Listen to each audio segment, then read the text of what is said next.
तो आज हम लोग शुरू करेंगे फिज़िक्स और फिज़िक्स का पहला चैप्टर, जो कि ना फिज़िक्स के इंट्रोडक्शन के बारे में है। पहला चैप्टर है कि फिज़िक्स फिज़िकल वर्ल्ड। तो यहाँ पर फिज़िकल वर्ल्ड में हम लोग ये देखेंगे कि फिज़िकल वर्ल्ड में जो हमारी अंडरस्टैंडिंग है वो क्या है, किस तरह की हमारी अंडरस्टैंडिंग है। तो यहाँ पर हम लोग ये ट्राई आउट करेंगे कि फ़िज़िक्स जो है, सबसे पहले तो ये जानने की ज़रूरत है ना कि फ़िज़िक्स है क्या, फ़िज़िक्स में क्या हम लोग पढ़ते हैं। तो आपको पहले से अंडरस्टैंडिंग थोड़ी बहुत है कि फ़िज़िक्स क्या है।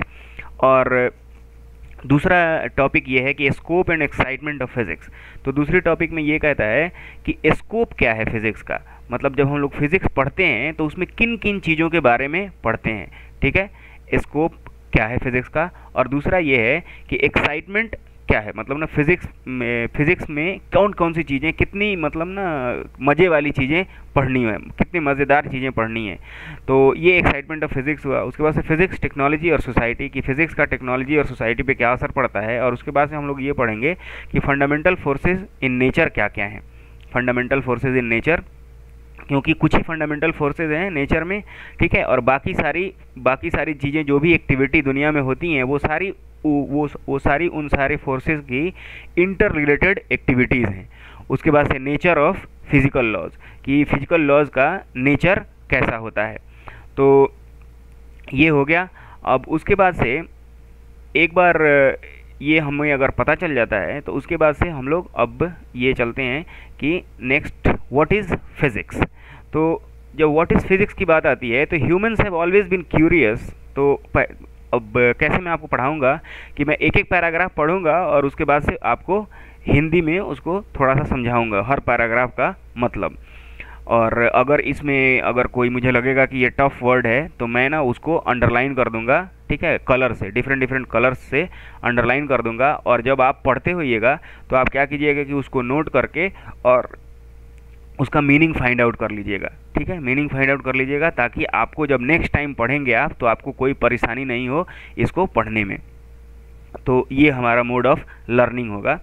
तो यहाँ पर कहता है कि humans have always been curious about the world around them. The night sky with bright celestial objects has fascinated humans since time immemorial. The regular repetition of the day and night and annual cycle of seasons, the ellipses, the tides, the volcanoes, the rainbow, have always been a source of wonder. The world has an astonishing variety of materials and a bewildering diversity of life and behavior. The inquiring and imaginative human mind has responded to the wonder and awe of nature in different ways. One kind of response from the earliest times has been to observe the physical environment carefully, look for any meaningful pattern and relations in natural phenomena, and build and use new tools to interact with nature. This human endeavor led in course of time to modern science and technology. तो कहने का मतलब ये है कि मतलब जो शुरुआत से ही लोगों को, अब आपके चारों तरफ जो सराउंडिंग्स हैं, आपके चारों तरफ जो इन्वायरमेंट है, तो इन सारी इन्वायरमेंट को जानने की लोगों के अंदर उत्सुकता होती है, क्यूरियोसिटी होती है। ठीक है, क्यूरियोसिटी का मतलब होता है कि लोगों के अंदर अपने चारों तरफ के इन्वायरमेंट को जानने की उत्सुकता होती है। और इसी उत्सुकता में लोगों ने मतलब ना अपने चारों तरफ के इन्वायरमेंट को जानने के लिए डिफरेंट डिफरेंट टेक्निक्स डेवलप किए। ठीक है, जैसे अब ये हमारे चारों तरफ इन्वायरमेंट क्या क्या है, तो चारों तरफ इन्वायरमेंट है कि ना रात में आसमान जो है वो कितना खूबसूरत दिखाई देता है। और आसमान में चमकते हुए सितारे दिखाई देते हैं। ठीक है, और जो कि इंसान को बच्चे जब छोटे होते हैं तो आप देखते होंगे कि रात में जब तारों को देखते हैं तो बहुत खुश होते हैं। ठीक है, उनको बहुत खुशी होती है। तो मतलब ना ये नेचुरल है कि जो भी इंसान अपने सराउंडिंग में देखता है उसके बारे में जानने की कोशिश करता है, फैसिनेटेड रहता है। ठीक है, फैसिनेशन का मतलब होता है कि उसको देख के उत्सुकता बढ़ना किसी चीज़ में। ठीक है, उसको फैसिनेटेड रहता है। तो उसके बाद से क्या हुआ कि अब और भी चीज़ें घटनाएं घटती हैं कि ना, जैसे दिन रात बदलते रहते हैं, ठीक है, रोजाना दिन होता है, रात होती है। तो लोगों ने ये सोचना शुरू किया कि ये दिन रात कैसे होते हैं, फिर ये ऋतुएं कैसे बदलती हैं, कि कभी गर्मी का मौसम आ जाता है, कभी सर्दी का मौसम आता है, ठीक है, फिर से कभी मतलब ना चंद्र ग्रहण लगता है, कभी सूर्य ग्रहण लगता है। चंद्र ग्रहण सूर्य ग्रहण कैसे लगता है, फिर से समुद्र में ज्वार भाटा कैसे आती है। टाइड्स का मतलब होता है ज्वार भाटा, कि समुद्र में ज्वार भाटाएँ कैसी आती हैं, और फिर से ज्वालामुखी विस्फोट कैसे होता है, ठीक है, फिर से इंद्रधनुष, आसमान में इंद्रधनुष कैसे बनता है। और ये सारी चीज़ें लोगों को बहुत ही उत्साहित करती थी, ये सारी चीज़ें लोगों को बहुत उत्साहित करती थी। तो उसके बाद से और भी बहुत सारी चीज़ें हैं जो कि मतलब ना, मतलब इतनी सारी चीज़ें हैं और उनकी बिहेवियर ऐसे ऐसे हैं कि लोग देख के क्या होते थे कि मतलब ना सोचने पर मजबूर हो जाते थे कि आखिर ये कैसे होता है। तो ये इंसान जो है इन चीज़ों को देखता है और सोचता है, ठीक है, और सोच के और अपनी चारों तरफ की चीज़ों को देखता है और उनमें एक पैटर्न ढूंढता है और उनमें एक रिलेशन ढूंढता है कि ये सारी चीज़ें कैसे एक दूसरे पर मतलब ना कैसे एक दूसरे पर डिपेंड करती हैं। जैसे मैं आपको एक एग्जांपल देता हूँ तो आपको अच्छे से समझ में आएगा कि जैसे ना दिन होता है, दिन में सूरज चमकता है, सूरज चमकने की वजह से क्या होता है कि दिन में गर्मी हो जाती है, गर्मी फैल जाती है, तो आदमी जो है वो मतलब ना दिन में काम करता है। फिर रात होती है, रात में क्या होता है, सूरज नहीं चमकता होता है, तो इस वजह से क्या होता है, ठंडक हो जाती है, इसलिए आदमी अच्छे से सो जाता है। तो इसका मतलब ये हुआ कि दिन में सूरज का उगना और गर्मी का होना, रात में सूरज का ना होना और सर्दी का होना, ये सारी चीज़ें एक दूसरे से इंटर रिलेटेड हैं। और इसी नेचुरल फेनोमेना और इसी मतलब ना नेचुरल फेनोमेना को अलग अलग तरीके से क्या किया गया, लोगों ने सीखना सोचना शुरू किया, ठीक है। और इस वजह से जो मतलब ना मानव जाति है वो एक ऐसे रास्ते पर निकल पड़ी जो जिसने आधुनिक मतलब जो आजकल का साइंस है और जो आजकल का टेक्नोलॉजी है, उस आजकल के साइंस और टेक्नोलॉजी को मतलब का जन्म हुआ, ठीक है। पहले के लोगों के पास तो साइंस एंड टेक्नोलॉजी नहीं थी, लेकिन इसकी शुरुआत जो है वो कहाँ से हुई, इसकी शुरुआत वहीं से हुई कि ना लोगों ने अपने आसपास की चारों तरफ की चीज़ों को देखना शुरू किया, ऑब्जर्व करना शुरू किया कि ये कैसे होती हैं, इनके होने का कारण क्या है, इनमें क्या क्या चीज़ें हैं, कैसे कैसे ये होती हैं। तो ये बेसिकली बात है फिज़िक्स में। तो हम लोग तो अभी तक आपको क्या समझ में आता है कि फ़िज़िक्स में हम लोग अपने सराउंडिंग्स में जो चीज़ें हैं उन्हीं चीज़ों के बारे में पढ़ते हैं, और वो चीज़ें कैसे घटनाएं घट रही हैं और ये कैसे हो रही हैं, ये चीज़ें हम लोग जानने की कोशिश करते हैं। यही हमारा बेसिक एम होता है। उसके बाद कहता है कि the word science originates from the Latin verb scientia. तो यहाँ पर ये कहता है कि जो वर्ड साइंस है इसका ओरिजिन वर्ड जो है वो साइंटिया है। साइंटिया कि जिसका मतलब होता है टू नो, मतलब ना जानना, टू नो, साइंटिया का मतलब होता है जानना। तो कब साइंस जो है वो एक तरह से जानकारी रखने को साइंस कहते हैं, मतलब ना लैटिन में साइंटिया से लिया गया है इसको। जैसे कि संस्कृत वर्ड है विज्ञान, संस्कृत है विज्ञान, और अरबिक में साइंस को क्या कहते हैं, इल्म कहते हैं। अरबिक में साइंस को इल्म कहते हैं, जो कि और ये तीनों चीज़ें इन तीनों चीज़ों का एक ही मतलब होता है, और वो मतलब क्या है, नॉलेज। मतलब ना जो आपके आसपास की चीज़ें हैं उनके बारे में जो नॉलेज है आपको, उसी को क्या कहते हैं, साइंस कहते हैं। उसके बाद कहता है कि science in a broad sense is as old as human species. कहता है कि साइंस जो है वो कोई नई चीज़ नहीं है। साइंस क्या है, नई चीज़ नहीं है। Science in a broad sense is as old as human species. Science जो है उतनी ही पुरानी है जितनी पुरानी मानव जाति है, क्योंकि मतलब ना जैसे ही लोग हुए होंगे तो उनकी चेतना जगी होगी और उन लोगों ने सोचना शुरू किया होगा, और उनके आसपास की चीज़ों ने उन्हें आश्चर्यचकित किया होगा, और उन लोगों ने अपना दिमाग लगाया होगा कि ये आखिर ये चीज़ें कैसी हैं। जैसे The early civilizations of Egypt, India, China, Greece, Mesopotamia and many others made vital contribution to its progress। ठीक है, जो अर्ली सिविलाइजेशंस थी, माने प्राचीन जो सभ्यता थी, जैसे इजिप्ट की सभ्यता, इंडिया की सभ्यता में जैसे हड़प्पा और मोहनजोदड़ो की सभ्यता, चाइना में जैसे चाइना की जो पुरानी सभ्यता है, चाहे ग्रीस ग्रीस की जो सभ्यता थी, या मेसोपोटामिया जो दाजला फुरात नदी के बगल में बसा है, मेसोपोटामिया, तो वहाँ की सभ्यता थी। और मिस्र की सभ्यता नील नदी के किनारे बसी हुई थी, तो वहाँ की सभ्यता थी। And many others made vital contribution to its progress. तो साइंस का प्रोग्रेस इन सारे सिविलाइजेशन ने मिल के किया और बहुत सारे लोगों ने मिल के किया। फिर कहता है कि from the 16th century onwards, मतलब 1600 ईस्वी के बाद great strides were made in science in Europe. अब क्या हुआ कि उसके पहले तो दुनिया के मतलब ना चारों तरफ साइंस में मतलब ना लोग थोड़ा थोड़ा खोज करते थे, लेकिन 16वीं शताब्दी के बाद सबसे ज़्यादा जो साइंस पर काम हुआ उसमें किसने किया, उसको सबसे ज़्यादा यूरोप में साइंस पर काम हुआ। ठीक है, in Europe by the middle of in Europe. उसके बाद से by the middle of 20th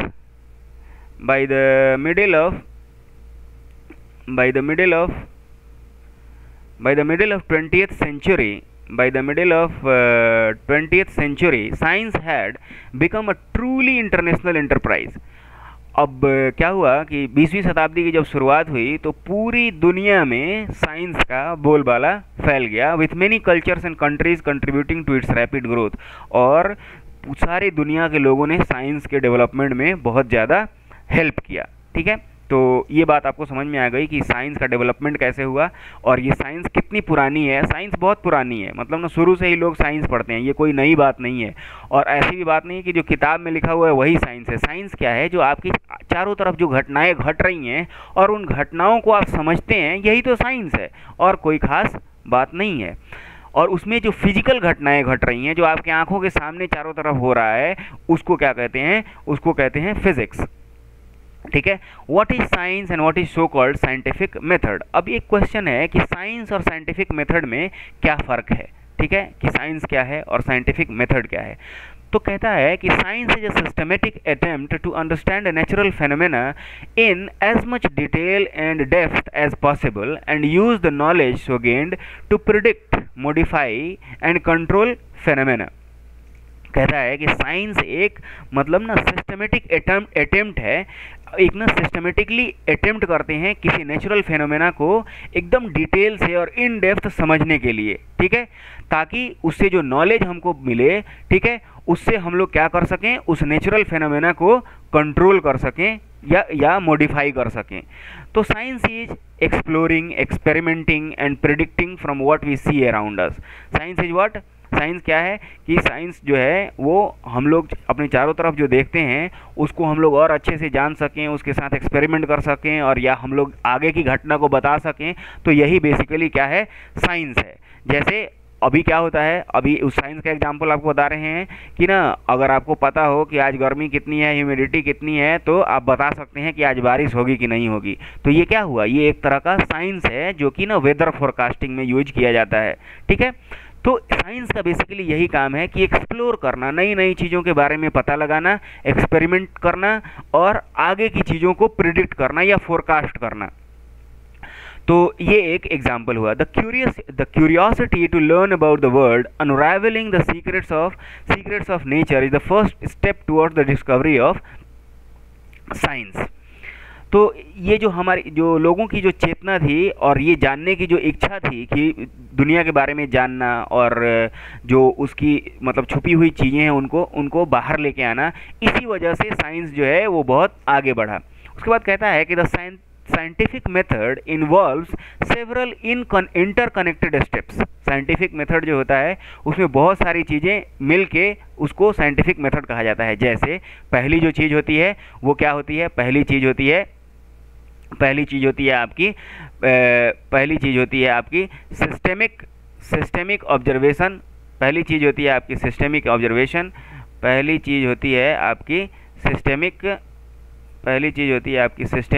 observation. Systemic observation और दूसरी चीज़ होती है कंट्रोल्ड एक्सपेरिमेंट्स और तीसरी चीज़ होती है क्वालिटेटिव एंड क्वांटिटेटिव रीजनिंग। उसके बाद होता है मैथमेटिकल मॉडलिंग। उसके बाद से प्रेडिक्शन एंड वेरिफिकेशन और फाल्सिफिकेशन ऑफ थियरीज। अब यहाँ पर ये देखना है कि साइंटिफिक मेथड में कौन कौन सी चीज़ें होती हैं। तो सबसे पहले तो ना एकदम सिस्टमेटिक ऑब्जर्वेशन किया जाता है। सिस्टमेटिक ऑब्जर्वेशन का मतलब ये हुआ कि एकदम ना एक सिस्टम बनाते हैं हम लोग कि पहले ये ऑब्जर्व करेंगे, उसके बाद ये ऑब्जर्व करेंगे, उसके बाद ये ऑब्जर्व करेंगे, ताकि कुछ भी छूटे ना। जो हम लोग जिस नेचुरल फेनोमेना को, मतलब जिस नेचुरल फेनोमेना पर हम लोग नज़र रखे हुए हैं, उसके बारे में कुछ भी छूटे ना। दूसरा क्या है, दूसरा कहता है कि कंट्रोल्ड एक्सपेरिमेंट। अब हम लोग क्या करते हैं, ट्राई करते हैं कि लैब में उसको एक्सपेरिमेंट करके देखें ताकि हमको अच्छे से पता चल जाए। तीसरी चीज़ क्या होती है कि क्वालिटेटिव एंड क्वांटिटेटिव रीजनिंग, कि ना हम लोग रीजन आउट करते हैं। रीजनिंग का मतलब होता है कि ये ऐसा होता है तो कैसा, ऐसा होगा तो कैसा होगा, वैसा होगा तो कैसा होगा। तो इसको क्वालिटेटिवली भी करते हैं और क्वांटिटेटिवली भी करते हैं। तीसरी चीज़ होती है मैथमेटिकल मॉडलिंग। मैथमेटिकल मॉडलिंग का मतलब ये होता है कि जब आपको कोई, मतलब ना जैसे कोई नेचुरल फेनोमेना है, तो उस नेचुरल फेनोमेना को अगर हम मैथमेटिकली रिप्रेजेंट कर सकते हैं तो उसको कहते हैं मैथमेटिकल मॉडलिंग। जैसे S is equal to U T plus half A T square. S क्या है, एस एक डिस्टेंस है, डिस्टेंस में S is equal to U T plus half A T square. तो S is equal to U T plus half A T square एक equation है जो कि किस तरह का इक्वेशन है, जो कि बताता है कि किसी पॉइंट पर किसी टाइम में अगर एक्सेलरेशन मालूम हो और इनिशियल वेलोसिटी मालूम हो तो हम लोग एक ये बता सकते हैं कि उसका मतलब वो कितना डिस्टेंस चला हुआ है किसी टाइम इंटरवल में। ठीक है, तो S is equal to U T plus half A T square जो है वो एक तरह का मैथमेटिकल मॉडल है। क्या बताने के लिए, डिस्टेंस बताने के लिए। अगर हमें क्या पता हो, अगर हमें ये पता हो कि उस वक्त एक्सेलरेशन कितना है, मतलब एक्सेलरेशन कितना है उसका, उस ऑब्जेक्ट का, और इनिशियल वेलोसिटी कितनी है और टाइम इंटरवल कितना है, तो हम लोग इजीली बता सकते हैं कि वो इतने टाइम इंटरवल में कितना डिस्टेंस कवर की होगी। दूसरा चीज़ ना कि प्रिडिक्शन एंड वेरिफिकेशन और फाल्सिफिकेशन ऑफ थियरीज। और ये एंड में एक साइंटिफिक मेथड में एक और चीज़ आती है कि प्रिडिक्ट करना किसी चीज़ को, कि मतलब ना जैसे अगर पुली में से कोई चीज़ लटकाई जाएगी तो वो क्या होगा, वो नीचे जाएगी, तो ये एक तरह का प्रिडिक्शन हुआ। और उसके बाद फिर उसको वेरीफाई करना, और वेरीफाई करके ये देखना कि ये ट्रू है या फॉल्स है, मतलब उसको फॉल्सिफाई करना। मतलब अगर कोई थ्योरी जो है क्या करते हैं कि 100 बार वो सही रहती है लेकिन एक बार गलत हो जाती है, तो इसका मतलब है कि ये थ्योरी जो है वो सही नहीं है, फॉल्स हो गई वो थ्योरी, अब नई थ्योरी की ज़रूरत है। और सारी थ्योरीज का डेवलपमेंट उसी तरह से हुआ है, हम लोग आगे देखेंगे। तो यहाँ तक ना आपको साइंस के बारे में पता चल गया, साइंटिफिक मेथड्स क्या होते हैं उसके बारे में पता चल गया। अब हम लोग देखेंगे कि speculation and conjecture also have a place in science. मतलब ये हुआ कि अब आप ना साइंस में इसका भी जगह होता है कि आप स्पेकुलेट कर सकते हैं। स्पेकुलेट का मतलब ये होता है ना कि आप जो आपके पास डेटा अवेलेबल है, मतलब जो आपने ऑब्जर्वेशन किया हुआ है, उस ऑब्जर्वेशन के हिसाब से आप ना फोरकास्ट कर सकते हैं। साइंस में इसकी भी जगह होती है। लेकिन but ultimately a scientific theory to be acceptable must be verified by relevant observation और experiments. There is much philosophical debate about the nature and method of science that we need not discuss here। तो हम लोग ये कहते हैं कि science में speculation की जगह होती है, लेकिन आखिर में उसको ना सब्सटेंशिएट करने के लिए, आखिर में उसको ना लोगों को मनवाने के लिए आपको एक्सपेरिमेंट से उसको क्या करना पड़ेगा, एक्सपेरिमेंट से उसको प्रूव करना पड़ेगा या वेरीफाई करना जरूरी है। उसके बाद कहता है कि the interplay of theory and observation और experiment is basic to the progress of science. Interplay का मतलब होता है कि थ्योरी और ऑब्जर्वेशन के बीच में जो मतलब ना आप एक बार थ्योरी दे देते हैं, उसके बाद उसका ऑब्जर्वेशन करते हैं और दोनों को मिलाते हैं। तो कहता है कि the interplay of theory and observation और experiment is basic to the progress of science. तो इसी तरह से साइंस का प्रोग्रेस होता है। साइंस जो है वो बहुत ही डायनेमिक चीज़ है, मतलब वो हमेशा चेंज होते रहती है, बदलते रहती है। क्यों? क्योंकि ये उसी तरह है कि आप उसी तरह से है कि जैसे ना चीज़ें, घटनाएं घट रही हैं और आप उसको देख रहे हैं और आपको नई नई चीज़ें पता चल रही हैं जैसे आप आगे बढ़ रहे हैं। तो फिर कहता है कि there is no final theory in science and no unquestioned authority. तो साइंस में क्या है, साइंस में ऐसी कोई चीज़ नहीं होती है ना कि इसको मानना है तो मानना ही है। आपको क्या करना रहता है, आपको आइडेंटिफाई करना रहता है कि ये चीज़ सही है या गलत है। अगर सही है तो मानेंगे, गलत है तो नहीं मानेंगे। चाहे उसको आइंस्टाइन ने कहा था, चाहे उसको न्यूटन ने कहा था। तो आपको क्या करना है कि जो भी चीज़ आप देखते हैं उसको आप अपने से रीजन कीजिए, आप ट्राई कीजिए अंडरस्टैंड करने की कि जो हम पढ़ रहे हैं वो हम जानते हैं या नहीं जानते हैं। अगर हम जानते हैं तो इट्स वेल एंड गुड, अगर अगर नहीं जानते हैं तो हम जानने की कोशिश करेंगे या फिर देखेंगे कि ये थियरी सही है या नहीं है, और आगे हम लोग इन चीज़ों को अच्छे से पढ़ेंगे। अभी आपको ध्यान देने की ज़रूरत ये है कि ये घटनाएं कैसे घट रही हैं। तो as observations improve in detail in precision और एक्सपेरिमेंट, और प्रिसीजन का मतलब होता है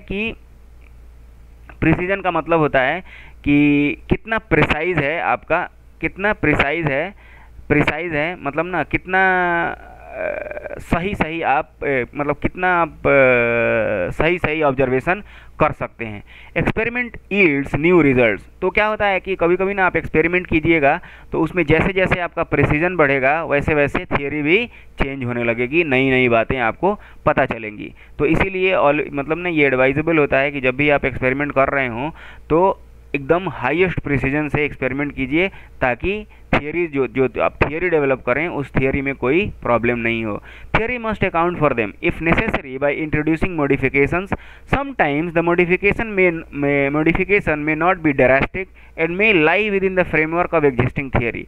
For example, तो कभी कभी क्या होता है कि जब आप ना अच्छे से ऑब्जर्वेशन करते हैं तो आपको कुछ नई चीज़ें पता चलती हैं, लेकिन इस वजह से जो बेसिक थियरी होती है उसमें कोई खास फर्क नहीं पड़ता है। तो इसका एक एग्जांपल है कि वेन जोहानस केपलर, अब इसने जोहानस केपलर के बारे में, जोहानस केपलर एक ना साइंटिस्ट थे जो न्यूटन से पहले के साइंटिस्ट हैं जोहानस केपलर।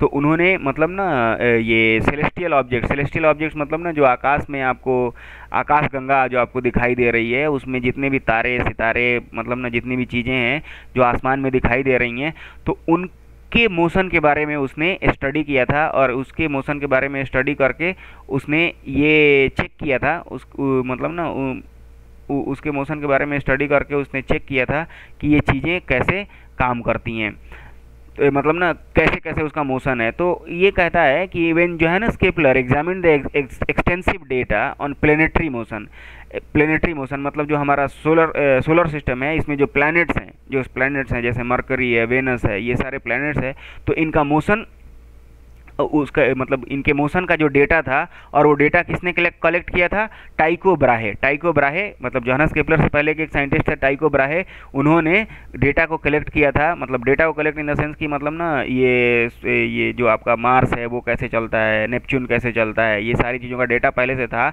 उसको जोहानस केपलर ने क्या किया? एग्जामिन किया, और तब क्या किया? कहा कि the planetary circular orbits in heliocentric theory imagined by Nicholas Copernicus had to be replaced by elliptical orbit to fit the data better। तो अब देखो यहाँ पर ना कुछ चीज़ें मतलब ना ये हैं। तो एक तो बात है ना कि हेलियोसेंट्रिक थियरी क्या है। हेलियोसेंट्रिक थियरी का मतलब होता है हेलियो का मतलब होता है सन, ठीक है। तो sun at the centre of the solar system. तो हेलियोसेंट्रिक थियरी में ये बात थी कि सन जो है वो सोलर सिस्टम के मतलब क्या है, सेंटर में है, सोलर सिस्टम के सेंटर में है। मतलब ये एक सर्किल है, इस सर्किल में सारे और प्लैनेट जो हैं वो घूमते हैं और सन उसके सेंटर में है। तो हुआ क्या कि जोहानस केपलर ने जब जो टाइको ब्राहे ने जो डाटा मतलब कलेक्ट किया था उसको जोहानस केपलर ने क्या किया? एग्जामिन किया और देखा और कहा कि निकोलस कोपरनिकस ने जो थ्योरी दी है कि सन जो है वो सेंटर में है और बाकी सारी चीज़ें उसके चारों ओर सर्कुलर ऑर्बिट में चक्कर लगाती हैं, ये सही नहीं है, ठीक है। अगर जो टाइको ब्राहे ने जो डाटा दिया है उस डेटा को वो डेटा तभी सही माना जाएगा, वो डेटा सही है, और वो डेटा अगर सही है तो इसका मतलब है कि ये सारी जो मतलब ना जो सारी प्लैनेट्स हैं ये सर्कुलर ऑर्बिट में मोशन नहीं कर रही हैं। ये किस तरह की ऑर्बिट में मोशन कर रही हैं? एलिप्टिकल ऑर्बिट में, ठीक है। तो क्या फ़र्क होता है मतलब ना एलिप्टिकल ऑर्बिट में और क्या फ़र्क होता है सर्कुलर ऑर्बिट में?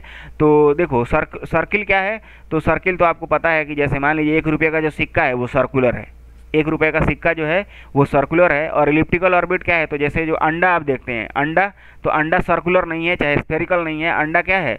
एलिप्टिकल है। मतलब एलिप्टिकल में क्या होता है कि अगर ना सर्किल को दो जगह से खींच दिया जाए, सर्किल को खींच दिया जाएगा तो वो क्या हो जाएगा, एलिप्टिकल हो जाएगा। ठीक है, तो आगे आपको मैं बताऊंगा कि एलिप्स क्या होता है। तो मतलब ना ये जोहानस केपलर ने कहा कि जो ऑर्बिट होगी वो क्या होगी, एलिप्टिकल होगी। और वो क्यों कहा, क्योंकि टाइको ब्राहे ने जो डाटा कलेक्ट किया था, तो उस डाटा के हिसाब से जो निकोलस कोपरनिकस नाम के एक साइंटिस्ट थे, उनका जो निकोलस कोपरनिकस का जो थियरी था कि सन जो है वो क्या है, बीच में है और उसके चारों तरफ सर्कुलर ऑर्बिट में बाकी सारे प्लैनेट्स जो हैं वो चक्कर लगाते हैं। तो इसको जोहानस केपलर ने कहा कि नहीं, टाइको ब्राहे के डेटा के मुताबिक, ठीक है, डेटा के मुताबिक जो ऑर्बिट होनी चाहिए वो इलिप्टिकल होनी चाहिए। तो ये सारी बात है।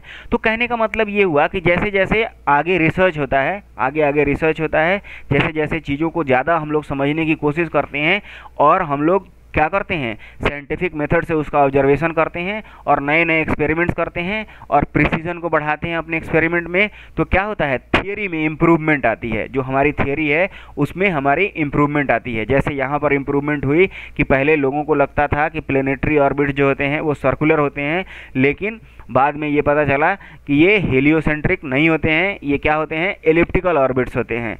ओकेजनली, अब उसके बाद से आगे चलते हैं। Occasionally however the existing theory is simply unable to explain new observations. कहता है कि कभी कभी क्या होता है कि जो नया ऑब्जर्वेशन हो जाता है तो उसको जो पुरानी थियरीज जो हैं वो क्या करती हैं, वो ना अच्छे से बता नहीं पाती हैं। ठीक है, अब वो एक्सप्लेन नहीं कर पाती हैं कि मतलब ना ये कैसे हो रहा है। तो उस वजह से क्या होता है कि this causes a major upheaval in science. इस वजह से साइंस में बहुत बड़ा चेंज आता है। अपहीवल का मतलब होता है ना कि तूफान, कि मतलब ना एक तरह का चेंज आता है, साइंस में एक तरह का चेंज आता है और चेंज से फिर नई थ्योरी आती है। In the beginning of the 20th century, मतलब 20वीं शताब्दी की शुरुआत में, it was realised that Newtonian mechanics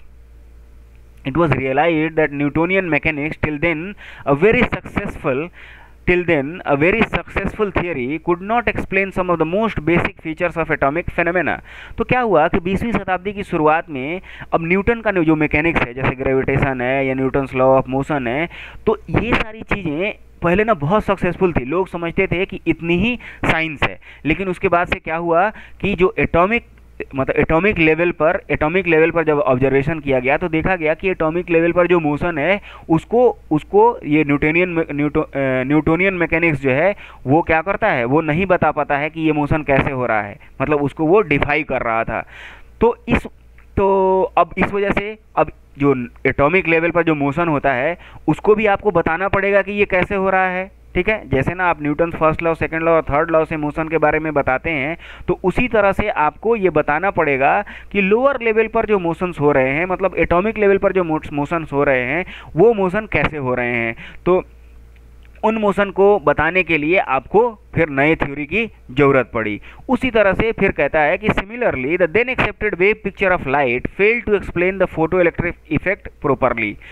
उसके बाद से कहता है कि न्यूटन ने ही लाइट के बारे में भी बताया था कि लाइट जो है, मतलब ना न्यूटन ने लाइट के बारे में बताया था। फिर नए साइंटिस्ट लोग आए तो उन लोगों ने कहा कि डुअल नेचर ऑफ लाइट के बारे में बताया कि लाइट जो है वो एक तरह का वेव है। लेकिन फिर आइंस्टाइन ने कहा कि ना फोटो इलेक्ट्रिक इफेक्ट जब दिखाया, तो फोटो इलेक्ट्रिक इफेक्ट दिखाने की वजह से फिर ये वेव थियरी जो है वो लाइट को ये नहीं कह पाती थी कि ये मतलब ना फोटो इलेक्ट्रिक इफेक्ट को एक्सप्लेन नहीं कर पाती थी। अगर लाइट वेव है तो फोटो इलेक्ट्रिक इफेक्ट नहीं होना चाहिए था।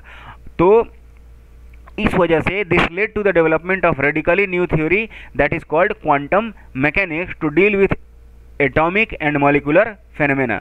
तो इस वजह से क्या हुआ कि नया एक ना डिपार्टमेंट, मतलब फिजिक्स का एक नया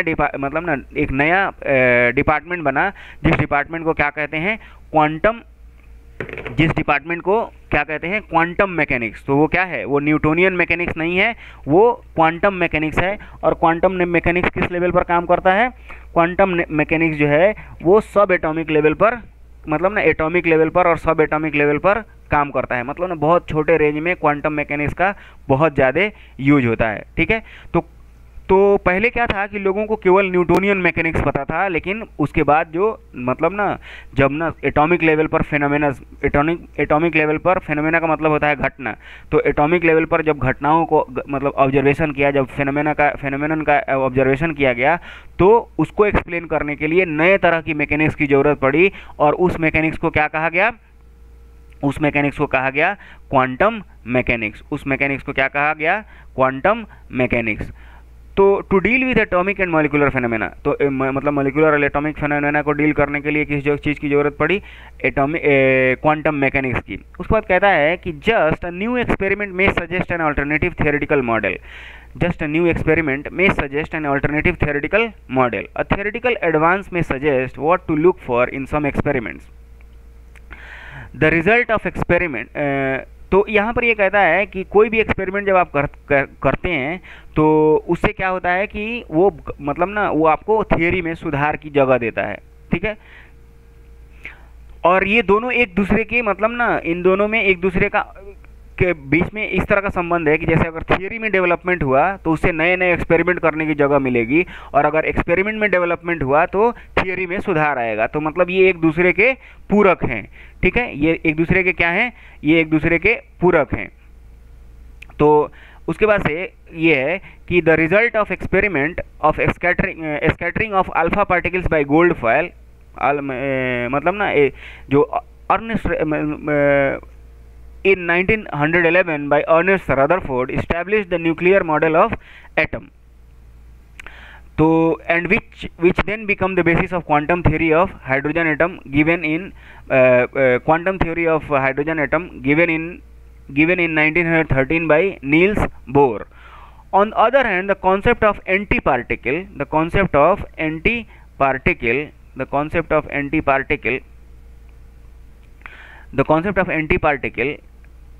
particle and antiparticle was first introduced theoretically by Paul Dirac in 1930s and confirmed 2 years later by the experimental discovery of positron by Carl Anderson। तो ये कहता है कि शुरू में लोगों को ये पता नहीं था कि मतलब ना एटॉमिक थ्योरी जो थी उसका भी डेवलपमेंट हुआ। तो जैसे अल्फा पार्टिकल्स का जब क्या किया गया, बॉम्बार्डमेंट किया गया गोल्ड फॉयल पे, किसने किया था? रदरफोर्ड ने किया। तो उसने बताया कि न्यूक्लियर मतलब ना न्यूक्लियस कैसा होता है, ठीक है। न्यूक्लियर मॉडल ऑफ एटम उसने सबसे पहले दिया कि ना न्यूक्लियस कैसा होता है, न्यूक्लियस कहाँ होता है। और उसके बाद से क्या हुआ कि नील्स बोर ने फर्दर उसमें इम्प्रूवमेंट किया और उसने हाइड्रोजन एटम का, ठीक है, hydrogen quantum theory of hydrogen atom दिया नील्स बोर ने, ठीक है। उसके बाद से क्या हुआ कि जब पॉल डिरेक ने थियोरेटिकली सबसे पहले क्या किया? इंट्रोड्यूस किया एक कॉन्सेप्ट एंटी पार्टिकल का। मतलब एक कोई पार्टिकल है तो उसका एक एंटी पार्टिकल है, जैसे कोई इलेक्ट्रॉन है तो उसका एंटी इलेक्ट्रॉन है। तो ये एंटी इलेक्ट्रॉन के बारे में किसने बताया? तो कार्ल एंडरसन ने बताया, ठीक है। तो ये सारी चीज़ें क्या हैं? एक्सपेरिमेंटल डिस्कवरी से कार्ल एंडरसन ने बताया कि एंटी इलेक्ट्रॉन है, और थियोरेटिकल इम्प्रूवमेंट से किसने बताया? थियोरेटिकली किसने बताया सबसे पहले? एंटी पार्टिकल के बारे में। जैसे एंटी इलेक्ट्रॉन जो है वो एंटी पार्टिकल है, जैसे पार्टिकल अगर इलेक्ट्रॉन है तो एंटी पार्टिकल क्या होगा? एंटी इलेक्ट्रॉन होगा। तो उसी तरह से तो थियोरेटिकली पार्टिकल और एंटी पार्टिकल के बारे में किसने बताया? थियोरेटिकली एंटी पार्टिकल के बारे में पॉल डिरेक ने बताया। तो ये आप यहाँ पर अब अच्छे से देख सकते हैं कि मतलब ना कैसे एक ने थियोरेटिकल एडवांसमेंट लाया और दूसरे ने मतलब ना एक्सपेरिमेंटली इसको आइडेंटिफाई किया। उसके बाद कहता है कि physics is a basic discipline in the category of natural sciences. अब जैसे फिजिक्स जो है जो नेचुरल साइंसेज पढ़ते हैं, मतलब जो हम लोग नेचर के बारे में पढ़ते हैं, तो नेचर में मतलब ना अलग अलग तरह से हम लोग नेचर को परसीव करते हैं। तो जैसे जिसमें एक तरीका है फिजिकल क्वांटिटीज़ का, मतलब जो चीज़ें हम लोग अपनी आँखों से देख सकते हैं, अपने सेंसेस से महसूस कर सकते हैं, तो वो चीज़ें हो गई हमारी फिजिकल क्वांटिटीज़, ठीक है। फिजिकल क्वांटिटीज़, तो उसमें क्या है कि which also includes the other disciplines like chemistry and biology. तो नेचुरल साइंस में ये भी होता है कि ना केमिस्ट्री होती है, बायोलॉजी है और फिजिक्स है, तीन चीज़ों को नेचुरल साइंसेज में पढ़ना रहता है। तो अब फिजिक्स के बारे में जानते हैं कि द वर्ड फिजिक्स, अब वर्ड फिजिक्स क्या है। तो word physics, the word physics comes from Greek word meaning nature. Physics का मतलब क्या होता है, फिजिक्स का मतलब होता है, इसका ये ना ग्रीक लैंग्वेज से आया हुआ है और जिसका मतलब होता है नेचर। फिजिक्स का क्या मतलब होता है, नेचर, इसीलिए तो इसको स्टडी ऑफ नेचर कहा जाता है, ठीक है। और इसका मतलब फिर कहता है कि इट्स संस्कृत इक्विवेलेंट इज भौतिकी। इसका संस्कृत इक्विवेलेंट क्या है, भौतिकी, that is used to refer to the study of physical world. तो भौतिकी जो है उसका मतलब क्या होता है, संस्कृत में उसका मतलब होता है कि study of physical world, study of nature. उसके बाद कहता है कि अ precise definition of this discipline is neither possible nor necessary. कहता है कि कोई ज़रूरी नहीं है ना कि फिजिक्स को एकदम प्रिसाइजली डिफाइन किया जाए, और मतलब ना इसका मतलब कोई ज़रूरी भी नहीं है और आप कर भी नहीं सकते हैं, दोनों बातें हैं। तो आपको बस ये पता रहना है कि हमको नेचर के बारे में फिजिक्स में हम लोग पढ़ते हैं, और मतलब ना वैसे और इसको ना इसके बारे में बहुत ज़्यादा ये करने की ज़रूरत नहीं है, क्योंकि आप पॉसिबली आप इसको डिफाइन कर भी नहीं सकते हैं। उसके बाद कहता है कि we can broadly describe physics as a study of basic laws of nature. अब उसके बाद कहता है कि ठीक है, अगर हम लोगों को ये बताना हो कि फिजिक्स है क्या, तो we can say that we can broadly describe physics as a study of basic laws of nature and their manifestation in different natural phenomena. The scope of physics is described briefly in next section, ठीक है। अब ये हो गया कि मतलब ना ये कह सकते हैं कि physics as a study of basic law of nature and their manifestation in different natural phenomena. तो इसमें हम लोग कह सकते हैं कि फिजिक्स में हम लोग किस चीज़ के बारे में पढ़ते हैं, तो नेचर के जो बेसिक लॉज हैं, मतलब नेचर के जो बेसिक कानून है, मतलब जो बेसिक लॉ हैं, जिस लॉ से नेचर फंक्शन करता है, और उन सारे लॉज के वजह से जो डिफरेंट मतलब अलग अलग तरह की घटनाएं घटती हैं, उन चीज़ों के बारे में हम लोग फिजिक्स में पढ़ते हैं। उसके बाद से कहता है कि the scope of physics is described briefly in next section. Here we remark on the true principle thrust in physics, unification and reduction, ठीक है। तो आगे हम लोग ना स्कोप ऑफ फिजिक्स के बारे में पढ़ेंगे। स्कोप ऑफ फिजिक्स का मतलब ये हुआ कि मतलब ना फिजिक्स में हम लोग कहाँ से कहाँ तक पढ़ेंगे, मतलब ना कितनी छोटी चीज़ से कितनी बड़ी चीज़ के बारे में, किस तरह की घटना से लेकर कितनी बड़ी घटनाओं के बारे में पढ़ेंगे। तो ये हुआ स्कोप ऑफ फिजिक्स, तो उसके बारे में भी पढ़ेंगे। और उसके पहले हम लोग ये पढ़ेंगे कि यूनिफिकेशन क्या होता है और रिडक्शन क्या होता है। तो कहता है कि in physics we attempt to explain diverse physical phenomena in terms of a few concept and laws. The effort is to see the physical world as manifestation of some universal laws in different domains and conditions। कहता है कि physical phenomena को हम लोग क्या करते हैं कि ट्राई करते हैं अंडरस्टैंड करने के लिए। In physics we attempt to explain diverse physical phenomena, मतलब जो फिजिकल ये जो हमारे चारों तरफ जो घटनाएं घटती हैं, उनको हम लोग ट्राई करते हैं किस तरह से, मतलब ना किस तरह से उसको आसानी से हम लोग एक्सप्लेन कर सकें। तो the effort is to see the physical world as manifestation of some universal laws in different domains and condition. तो हम लोगों की सारी कोशिश यही रहती है कि ना हम लोग किसी भी तरह से फिजिक्स में यही हम लोग कोशिश करते हैं कि जितनी भी घटनाएं घटनी हैं उनके बीच में संबंधों को तलाश कर सकें, उनके बीच में क्या कॉमनैलिटी है, मतलब क्या कॉमन है उसको तलाश कर सकें, और ये फाइंड आउट कर सकें कि किस यूनिवर्सल लॉ पर ये सारी चीज़ें काम कर रही हैं। तो जैसे मान लीजिए कि चुंबक है, किसी चीज़ में मतलब ना कभी दो चार्जेस के बीच में अट्रैक्शन रहता है, तो दो चार्ज बॉडी के बीच में अट्रैक्शन रहता है, तो आप जानते हैं कि ये अट्रैक्शन क्यों हो रहा है। तो मतलब ना दोनों चीज़ में इलेक्ट्रोमैग्नेटिक फोर्स लग रहा है, इस वजह से दोनों के बीच में क्या हो रहा है, अट्रैक्शन हो रहा है। तो अगर सोचो कि जब लोगों को ये पता नहीं होगा कि इलेक्ट्रोमैग्नेटिक फोर्स क्या है, तब लोग ये बात कैसे पता लगाते होंगे कि इलेक्ट्रोमैग्नेटिक मतलब ये फोर्स लग रहा है कि नहीं लग रहा है।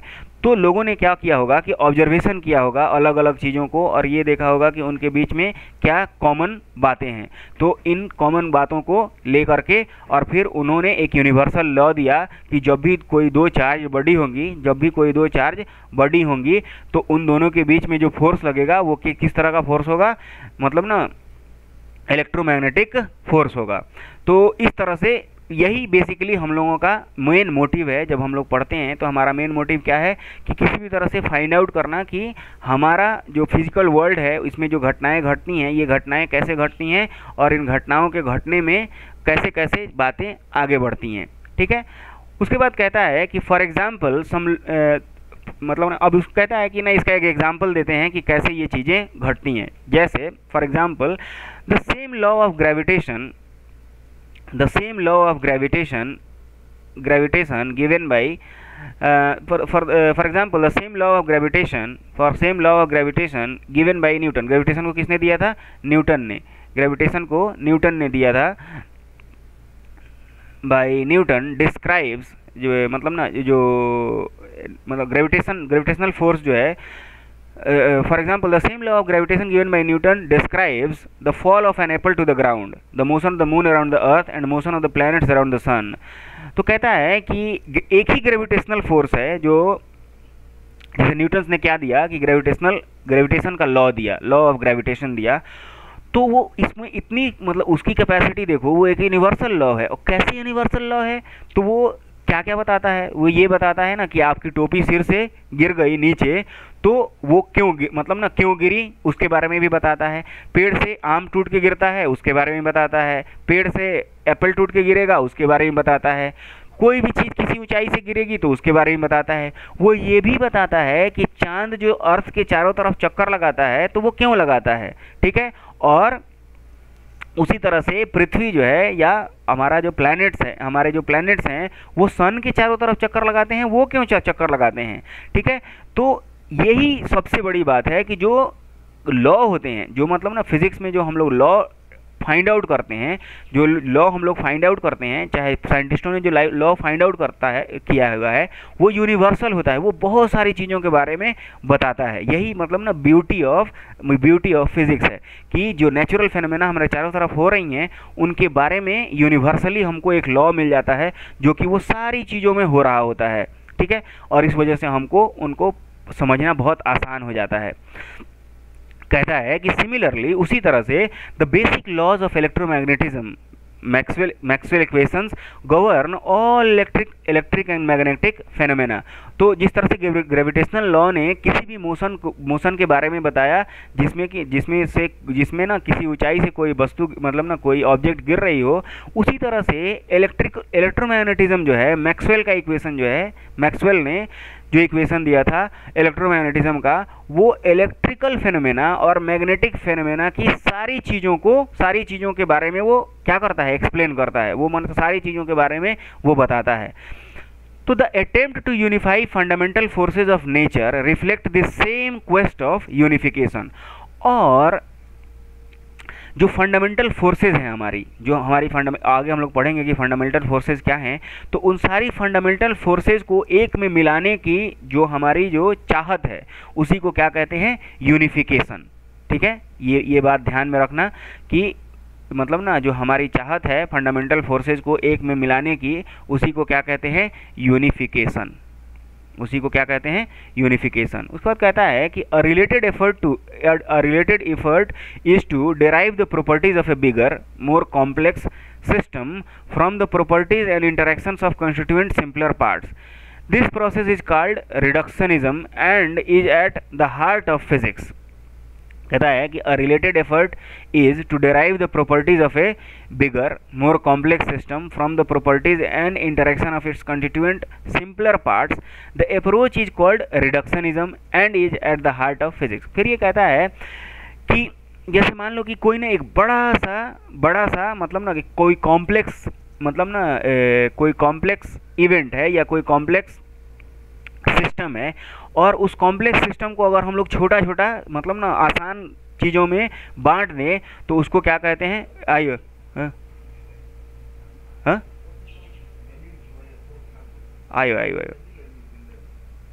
The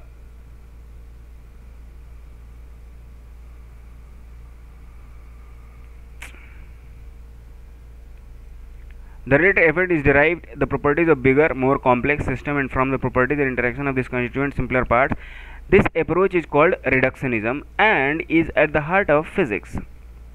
तो कहते हैं कि ये रिडक्शनिज्म कैसे है, तो मतलब ना कोई बड़ा सा कॉम्प्लेक्स आइटम है आपके पास और उस कॉम्प्लेक्स आइटम को आप आइडेंटिफाई करके और छोटी छोटी सिंपलर आइटम्स में डिवाइड करते हैं, तो उसको क्या कहते हैं, उसको कहते हैं कि ना हमने इसका रिडक्शन किया। रिडक्शन का बेसिकली मतलब होता है रिड्यूस करना। रिडक्शन का मतलब होता है रिड्यूस करना। रिड्यूस का मतलब छोटा करना। मतलब ना जो आपके पास एक बड़ा सा अगर मान लीजिए कोई बहुत बड़ा सा एक इक्वेशन है या कोई बहुत बड़ी सी एक इवेंट है, तो उसको छोटे छोटे मतलब ना भाग में बांट देना, तो उसको कहते हैं reductionism. For example, the subject of thermodynamics developed in 19th century deals with bulk system in terms of macroscopic quantities such as temperature, internal energy, entropy, etc. कहता है कि थर्मोडायनेमिक्स के बारे में जो हम लोग पढ़ते हैं, तो ये इसका पूरा इजाद कब हुआ था? 19th सेंचुरी में हुआ था। और ये किस चीज़ के बारे में बताता है? ये बड़े बड़े सिस्टम्स के बारे में बताता है। और उसमें जो मैक्रोस्कोपिक मतलब ना दो तरह की क्वांटिटीज़ होती हैं, एक माइक्रोस्कोपिक क्वांटिटीज़ और एक मैक्रोस्कोपिक क्वांटिटीज़। तो उसके बारे में हम लोग पढ़ेंगे कि माइक्रोस्कोपिक क्वांटिटीज़ क्या होती हैं और मैक्रोस्कोपिक क्वांटिटीज़ क्या होती हैं। तो जैसे मैक्रोस्कोपिक क्वांटिटीज़ का एग्जाम्पल है temperature, internal energy, entropy etcetera. Subsequently, the subject of kinetic theory and statistical mechanics interpreted these quantities in terms of properties of the molecular constituent of the bulk system. In particular, the temperature was seen to be related to the average kinetic energy of the molecule of the system. तो मतलब ना अब यहाँ पर ये देखना है कि जैसे थर्मोडायनेमिक्स जो है वो किस चीज़ के बारे में बात करता है, तो वो बल्क सिस्टम्स के बारे में बात करता है। बल्क सिस्टम क्या होते हैं? तो जैसे अब अगर आप देखेंगे तो कोई भी जैसे कोई मॉलिक्यूल है, मतलब कोई मॉलिकुलर स्ट्रक्चर है, तो मॉलिकुलर स्ट्रक्चर के पास बहुत सारी चीज़ें इंटरकनेक्टेड होती हैं। तो वो एक तरह का क्या हुआ? बल्की सिस्टम। मतलब ना जैसे मान लो कि मिलियन ऑफ एटम्स हैं और उस मिलियन ऑफ एटम से मतलब ना मान लो कि 100,000 ऑफ मॉलिक्यूल्स हैं, 100,000 ऑफ मॉलिक्यूल्स से वो कोई ना एक पर्टिकुलर ऑब्जेक्ट बना हुआ है। तो उसमें ये सारी चीज़ें जो होती हैं, अब सारे एटम्स की काइनेटिक एनर्जी जो होगी उस पर डिपेंड करेगा कि टेम्परेचर क्या होगा। ठीक है, उसके ऊपर डिपेंड करेगा कि टेम्परेचर क्या होगा। तो अब क्या हुआ कि इसमें हम लोग ना उसको छोटा कर करके मतलब ना जैसे सबसे पहले तो टेम्परेचर आदमी को पता रहता है, तो उसके बाद से आइडेंटिफाई करते हैं कि ये टेम्परेचर किस चीज़ से बढ़ रहा है। तो देखा गया कि एवरेज काइनेटिक एनर्जी की वजह से टेम्परेचर में चेंज आ रहा है, कि अगर एवरेज काइनेटिक एनर्जी बढ़ रही है तो टेम्परेचर बढ़ रहा है, एवरेज काइनेटिक एनर्जी घट रही है तो टेम्परेचर घट रहा है। तो ये सारी चीज़ें बेसिकली हम लोगों को देखनी होती हैं। तो ये मतलब ना आइडेंटिफाई हम लोगों ने कर लिया कि रिडक्शनिज्म कैसे करेंगे। उसके बाद से हम लोग पढ़ेंगे कि scope and excitement of physics की, मतलब फिजिक्स का क्या स्कोप है और क्या एक्साइटमेंट है। तो सबसे पहले तो स्कोप के बारे में हम लोग ट्राई करेंगे अंडरस्टैंड करने के लिए कि स्कोप होता क्या है। तो कहता है कि we can get some idea of the scope of physics by looking at its various sub disciplines. ठीक है, तो अब ये हम लोग ट्राई आउट करेंगे कि स्कोप मतलब ना फिजिक्स जो है वो कितनी बड़ी चीज़ के बारे में बात करता है, कितनी छोटी चीज़ के बारे में बात करता है। तो स्कोप का मतलब यही होता है ना कि इसका फैलाव कहाँ से कहाँ तक है। ठीक है, इसका फैलाव कहाँ से कहाँ तक है। मतलब ना जैसे अब फैलाव तो ना लफ्जी माना हो गया उसका कि उस वर्ड का मीनिंग क्या हुआ, लेकिन फिजिक्स में जो स्कोप यूज होता है वो उसका मतलब होता है कि जैसे एक चींटी से लेकर के हाथी तक के बारे में बात भी फिजिक्स के अंदर करेंगे, और मतलब ना छोटे से छोटे एटम से लेकर के और गैलेक्सीज के बारे में भी हम लोग बात फिजिक्स में करेंगे। तो ये बेसिकली स्कोप है। तो कहता है कि basically there are 2 domain of interest. तो होता क्या है कि यहाँ पर 2 डोमेन ऑफ इंटरेस्ट हैं। पहला क्या है, एक तो मैक्रोस्कोपिक डोमेन है, एक माइक्रोस्कोपिक डोमेन है। मैक्रोस्कोपिक डोमेन बेसिकली किस चीज़ को कहते हैं? मैक्रोस्कोपिक डोमेन जो है वो कहते हैं जो बड़ी बड़ी चीज़ें होती हैं उसको कहते हैं मैक्रोस्कोपिक डोमेन, और जो छोटी छोटी चीज़ें होती हैं उसको कहते हैं माइक्रोस्कोपिक डोमेन। तो मैक्रोस्कोपिक डोमेन में क्या होता है कि macroscopic domain includes phenomena at the laboratory, मतलब लेबोरेटरी के अंदर जो मतलब चीज़ें होती हैं उसको हम लोग क्या कहते हैं? मतलब ना कहते हैं कि ये मैक्रोस्कोपिक हैं। फिर से phenomena at the laboratory, terrestrial and astronomical scales. Astronomical scales का मतलब ना जो हमारा यूनिवर्स है वो चाहे मतलब ना जो हमारा यूनिवर्स है या फिर जो कॉस्मोस हैं, तो इस यूनिवर्स स्केल पर जब हम कोई बात करते हैं, या फिर हमारे जो नज़दीक जो हमारा वायुमंडल है उसके लेवल पर जब हम बात करते हैं, तो उसको कहते हैं ना कि ये टेरेस्ट्रियल लेवल पर। तो ये सारी मैक्रोस्कोपिक, मैक्रो का मतलब होता है बड़ा और माइक्रो का मतलब होता है छोटा। तो जब हम बड़ी बड़ी चीज़ों के बारे में बात करते हैं तो उसको कहते हैं कि ये मैक्रोस्कोपिक डोमेन में हम लोग बात कर रहे हैं। और जब छोटी छोटी चीज़ों के बारे में, मतलब एटम के बारे में, मॉलिक्यूल्स के बारे में, एटम से भी छोटी सब एटॉमिक पार्टिकल्स के बारे में बात करते हैं, तो उसको कहते हैं, क्या कहते हैं, माइक्रोस्कोपिक डोमेन। तो कहता है कि अब ये कहता है ना कि क्लासिकल फिजिक्स मतलब ना the microscopic domain includes atomic, molecular and nuclear phenomena. ठीक है, तो अब मैंने आपको बताया कि माइक्रोस्कोपिक मतलब ना जो छोटी छोटी चीज़ों के बारे में डील करता है, तो उसको कहते हैं माइक्रोस्कोपिक डोमेन। मतलब ना ये माइक्रोस्कोपिक डोमेन है। और उस माइक्रोस्कोपिक डोमेन में किस चीज़ों के बारे में हम पढ़ते हैं, एटॉमिक चीज़ों के बारे में पढ़ते हैं, मॉलिक्यूलर चीज़ों के बारे में पढ़ते हैं, न्यूक्लियर फेनोमेनाज के बारे में पढ़ते हैं। दूसरी बात होती है कि क्लासिकल फिजिक्स जो है, कहता है कि क्लासिकल फिजिक्स, अब एक और चीज़ होती है ना कि क्लासिकल फिजिक्स क्या है। ठीक है, क्लासिकल फिजिक्स क्या है, तो मतलब ना फिजिक्स को भी दो कैटेगरी में बांटा गया है, क्लासिकल फिजिक्स और मॉडर्न फिजिक्स।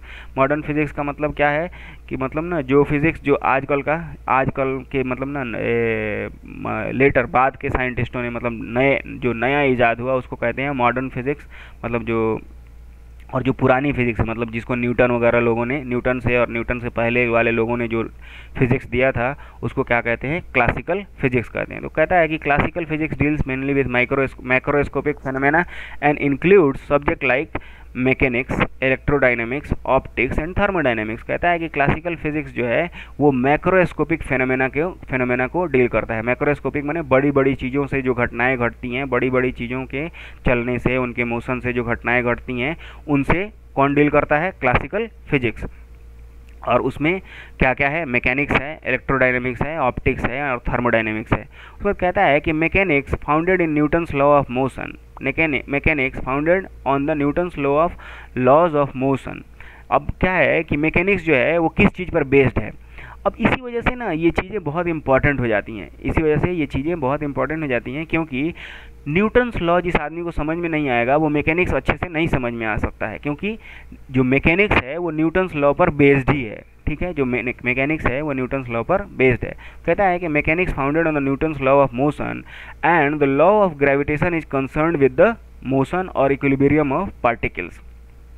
कहता है कि न्यूटन्स लॉ ऑफ मोशन और ग्रेविटेशन पर बेस्ड है। ठीक है, और ये किस चीज़ के बारे में बताता है कि किसी मैकेनिक्स में हम लोग क्या पढ़ते हैं कि कोई चीज़ इक्विलिब्रियम में है कि नहीं है, मतलब कोई पार्टिकल जो है वो इक्विलिब्रियम में है या फिर मोशन में है, रिजिड और किस तरह की, अच्छा जो पार्टिकल है वो रिजिड है या डिफॉर्मेबल बॉडी है। ठीक है, deformable bodies and general system of particles. तो या तो एक बॉडी हो सकती है या सिस्टम ऑफ पार्टिकल्स हो, या तो एक पार्टिकल्स हो सकता है या system of particles. System of particles का मतलब होता है नंबर, मतलब एक से ज़्यादा पार्टिकल्स जो होती हैं उसको सिस्टम ऑफ पार्टिकल्स कहा जाता है। तो कहता है कि the propulsion of rocket by a jet of ejecting gases. कहता है प्रोपल्सन का मतलब ना जब ज़मीन से धक्का मार के कोई जेट ऊपर जाता है तो उसको कहते हैं प्रोपल्सन। तो कहता है कि the propulsion of rocket by a jet of ejecting gases, propagation of water waves or sound waves in the air, the equilibrium of a bent rod under a load, ठीक है, etcetera are problem of mechanics. तो जब हम लोग rocket के propulsion के बारे में पढ़ते हैं या फिर पानी में जो लहरें उठती हैं उनके बारे में पढ़ते हैं या साउंड वेव्स के बारे में पढ़ते हैं या इक्विलिब्रियम मतलब ना किसी रॉड के बारे में पढ़ते हैं या लोड के बारे में पढ़ते हैं, तो ये सारी चीज़ें किस चीज़ के मतलब अंतर्गत आती हैं, किस चीज़ के अंडर आती हैं, तो ये सारी चीज़ें मैकेनिक्स के अंदर आती हैं। उसके बाद से क्या है कि electrodynamics deals with the electrodynamics किस चीज़ के बारे में डील करता है, electrodynamics deals with the electric and magnetic phenomena associated with charge and magnetic bodies. तो इलेक्ट्रोमैग्नेटिक्स जो है वो किस चीज़ के बारे में डील करता है, तो वो डील करता है इलेक्ट्रिक फेनोमेना और मैग्नेटिक फेनोमेना के बारे में, ठीक है। और इलेक्ट्रिक फेनोमेना और मैग्नेटिक फेनोमेना किस चीज़ की वजह से होती हैं, तो चार्ज या मैग्नेटिक बॉडीज़ की वजह से होती हैं। मतलब कोई भी इलेक्ट्रिक या मैग्नेटिक फेनोमेना होने के लिए या तो चार्ज बॉडी होनी चाहिए या फिर क्या होनी चाहिए, मैग्नेटिक बॉडी होनी चाहिए। तो तभी क्या होगा, इलेक्ट्रिक या मैग्नेटिक फेनोमेना जो है वो सरफेस पे आएगा, नहीं तो होगा ही नहीं। अगर ना कोई न्यूट्रल बॉडी हो तो उसमें इलेक्ट्रिक या मैग्नेटिक फेनोमेना नहीं हो सकता है। उसके बाद कहता है कि it's basic law were given by Coulomb's, और इसकी जो बेसिक लॉज हैं उसको किसने दिया था, तो given by Coulomb, Oersted, Ampere and Faraday and encapsulated by Maxwell in his famous set of equation. तो कूलम्ब ने लॉ दिया, ऑर्स्टेड ने लॉ दिया, एम्पियर ने लॉ दिया, फैराडे ने भी लॉ दिया। मतलब ना किन चीज़ों के बारे में, मतलब ना इलेक्ट्रिक फेनोमेना के बारे में लॉ दिया, फिर मैग्नेटिक फेनोमेना के बारे में लॉ दिया। और इन सारे लॉज को जो कूलम्ब, ऑर्स्टेड, एम्पियर और फैराडे ने दिया था, उनको एक जगह मिलाया किसने, तो उस साइंटिस्ट का नाम था मैक्सवेल। और वो एक बहुत ही फेमस इक्वेशन है जिसने पूरे इलेक्ट्रोमैग्नेटिज्म को एक जगह लाके खड़ा कर दिया, ठीक है। और उससे बहुत बेनिफिट हुआ, तो इसलिए उसको बहुत फेमस इक्वेशन कहा जाता है, मैक्सवेल इक्वेशन। उसके बाद से the motion of a current carrying conductor in a magnetic field, the response of a circuit of an AC voltage, the working of an antenna and the propagation of radio waves in ionosphere etc. are problems of electrodynamics। अब उसके आगे ये बातें हैं ना कि electrodynamics में और क्या चीज़ें हम लोग देखते हैं, तो उसमें और चीज़ें ये देखते हैं कि करंट कैरिंग कंडक्टर में मैग्नेटिक फील्ड कैसे जनरेट होता है, चाहे मतलब ना करंट कैरिंग कंडक्टर अगर मूव करेगा तो क्या होगा, मैग्नेटिक फील्ड क्या होती है, चाहे रिस्पांस ऑफ सर्किट क्या होता है अगर उसमें कोई एसी वोल्टेज अप्लाई किया जाए, या फिर ना एंटीना कैसे काम करता है, चाहे रेडियो वेव्स, आपका कैसे काम करता है, रेडियो वेव्स कैसे आयनोस्फीयर से वापस आ जाती हैं फिर से। तो ये सारी चीज़ें हम लोग किस चीज़ में पढ़ेंगे, इलेक्ट्रोडायनेमिक्स में पढ़ेंगे, जो कि बेसिकली इलेक्ट्रोडायनेमिक्स क्या है, इलेक्ट्रोडायनेमिक्स इलेक्ट्रोमैग्नेटिज्म मतलब ना जो चैप्टर है उसमें हम लोग इलेक्ट्रोडायनेमिक्स पढ़ेंगे। और ये इन सारी चीज़ों को पढ़ने के बाद हम लोगों को ये पता चल जाएगा कि रेडियो वेव्स क्या होती हैं, रेडियो वेव्स कैसे काम करती हैं, एंटीना कैसे काम करता है, एसी वोल्टेज कैसे काम करता है, और मैग्नेटिक फील्ड कैसे काम करता है, इलेक्ट्रिक फील्ड कैसे काम करता है, इलेक्ट्रिक फील्ड का क्या मतलब ना बेनिफिट है। तो ये सारी चीज़ें हम लोग वहाँ पढ़ेंगे। तो जहाँ पर आप देख रहे हैं कि मैकेनिक्स है, इलेक्ट्रोडायनेमिक्स है, ऑप्टिक्स एंड थर्मोडायनेमिक्स है, तो इसमें इलेक्ट्रोडायनेमिक्स के बारे में हम लोगों ने देखा कि इलेक्ट्रोडायनेमिक्स में हम लोग क्या क्या पढ़ेंगे। उसके बाद कहता है कि ऑप्टिक्स में हम लोग क्या पढ़ेंगे, मतलब ऑप्टिक्स जो हम लोग पढ़ते हैं तो ऑप्टिक्स में क्या क्या पढ़ते हैं, तो कहता है कि optics deals with the phenomena involving light. Optics में हम लोग क्या पढ़ते हैं, लाइट के बारे में पढ़ते हैं। और ये पढ़ते हैं कि ऑप्टिक्स में हम लोग लाइट के बारे में पढ़ते हैं। ऑप्टिक्स में हम लोग किस चीज़ के बारे में पढ़ेंगे, लाइट के बारे में पढ़ेंगे। और ये पढ़ेंगे कि टेलीस्कोप्स कैसे काम करते हैं, माइक्रोस्कोप्स कैसे काम करते हैं, कैसे कलर जो है वो थिन फिल्म से कैसे कलर एग्जिबिट होता है, etcetera are topics in optics. उसके बाद से हम लोग ये पढ़ेंगे कि थर्मोडायनेमिक्स क्या है। तो थर्मोडायनेमिक्स में हम लोग क्या क्या पढ़ेंगे, तो थर्मोडायनेमिक्स में ये सारे ना फिजिक्स के अंडर डिफरेंट ब्रांचेज हैं। तो हम अब थर्मोडायनेमिक्स में हम लोग क्या पढ़ते हैं, तो थर्मोडायनेमिक्स में क्या करते हैं कि in contrast to mechanics does not deal with thermodynamics does not deal with the motion of bodies as a whole. अब क्या होता है कि मैकेनिक्स में हम लोग किसी पार्टिकल के मतलब ना किसी बॉडी के मोशन को मतलब देखते हैं कि जैसे कोई बॉक्स मतलब ना जैसे कोई गाड़ी है वो कितनी तेज़ चल रही है, कितनी धीरे चल रही है। थर्मोडायनेमिक्स ये सब मैकेनिक्स में हम लोग पढ़ते हैं।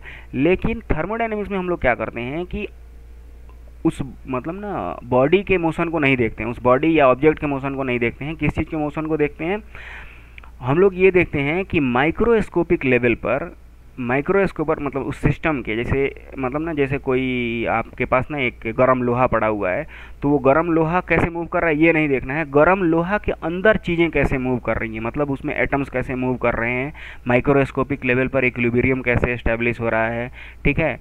और चेंजेस क्या हो रही हैं इंटरनल एनर्जी में, टेम्परेचर कैसे चेंज हो रहा है, एंट्रोपी कैसे चेंज हो रहा है, एट्सेट्रा तो ऑफ द सिस्टम। और ये कैसे हम लोग जानते हैं, एक्सटर्नल वर्क या ट्रांसफ़र ऑफ हीट से। मतलब ना हीट ट्रांसफ़र जब होगा तो ये सारी चीज़ों में चेंजेस आती हैं।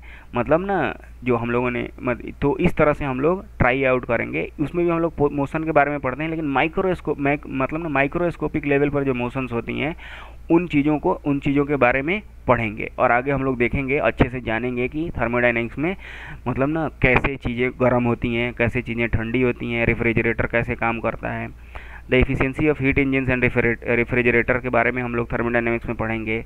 उसके बाद से कहता है कि द डायरेक्शन ऑफ फिजिकल और chemical processes etcetera are problems of interest in thermodynamics. अब ना केमिकल प्रोसेस या फिजिकल प्रोसेस जो है वो किधर से किधर होंगी, मतलब ना कंसंट्रेशन बढ़ेगा तो क्या होगा, वॉल्यूम बढ़ेगा तो क्या होगा, वॉल्यूम घटेगा तो क्या होगा, या फिर ना प्रेशर बढ़ेगा तो क्या होगा, प्रेशर घटेगा तो क्या होगा। तो ये सारी चीज़ें हम लोग किस चीज़ में पढ़ते हैं, थर्मोडायनेमिक्स में पढ़ते हैं। उसके बाद कहता है कि the microscopic domain of physics deals with the constitution and structure of matter at the minute scale of atoms and nuclei, and even lower scale of length, and their interaction with different probes such as electrons, photons and other elementary particles. Classical physics is inadequate to handle this domain, and quantum theory is currently acceptable as the proper framework for explaining microscopic phenomena. Overall, the edifice of physics is beautiful and imposing, and you will appreciate it more as you pursue the subject. तो अब देखो thermodynamics में हम लोग कैसे पढ़ते हैं चीज़ों को। तो हम लोग टेम्परेचर के घटने बढ़ने से, मतलब ना बल्क सिस्टम में जो उसके मतलब ना फिजिकल क्वांटिटीज़ में जो चेंजेस आती हैं उससे हम लोग ये पता करते हैं ना कि उसके अंदर जो माइक्रोस्कोपिक लेवल पर चीज़ें हैं वो कैसे, मतलब ना उनका मोशन कैसे हो रहा है, वो तेज़ चल रही हैं, धीरे चल रही हैं, उनके एंट्रोपी में क्या चेंज आया। लेकिन अगर माइक्रोस्कोपिक डोमेन में, मतलब माइक्रोस्कोपिक लेवल पर, अगर एटॉमिक सब एटॉमिक लेवल पर अगर सही से आपको जानना है कि ना मतलब ना जो आपके इलेक्ट्रॉन्स हैं या फोटॉन्स हैं या प्रोटॉन्स हैं ये चीज़ें कैसे मूव कर रही हैं, तो वो क्लासिकल फिजिक्स से हम लोग डील नहीं कर सकते हैं। तो उसके लिए किस तरह की एक नए तरह की फिजिक्स की ज़रूरत पड़ती है, और उसको क्या कहते हैं, क्वांटम फिजिक्स। ठीक है, और क्वांटम फिजिक्स कैसे डील होता है, तो वो डील होता है क्वांटम थियोरी से। ठीक है, तो उसी से हम लोग क्वांटम थ्योरी से क्या करते हैं, माइक्रोस्कोपिक लेवल पर जो फेनोमेना है उस फेनोमेना को आइडेंटिफाई करते हैं। ठीक है, तो ओवरऑल हम लोग ये कह सकते हैं कि फिज़िक्स जो है वो बड़ी ही मज़ेदार, बहुत मज़ेदार सब्जेक्ट है। फिज़िक्स जो है वो क्या है, बहुत ही मज़ेदार सब्जेक्ट है, जो कि आप जैसे जैसे सब्जेक्ट को पढ़ेंगे और चीज़ों को समझने लगेंगे, जैसे जैसे सब्जेक्ट को पढ़ेंगे और चीज़ों को समझने लगेंगे, तो आपको बहुत अच्छा कॉन्सेप्ट हो जाएगा और आप you will be a nice and excellent man, and आपको ना सारी चीज़ें समझ में आ जाएंगी। उसके बाद कहता है कि theory and experiment go hand in physics. Theory and experiment go hand in physics and help each others progress. The alpha scattering experiment of Rutherford gave the nuclear model of atom. अब कहता है कि theory और experiment जो है वो साथ साथ चलता रहता है फिजिक्स में।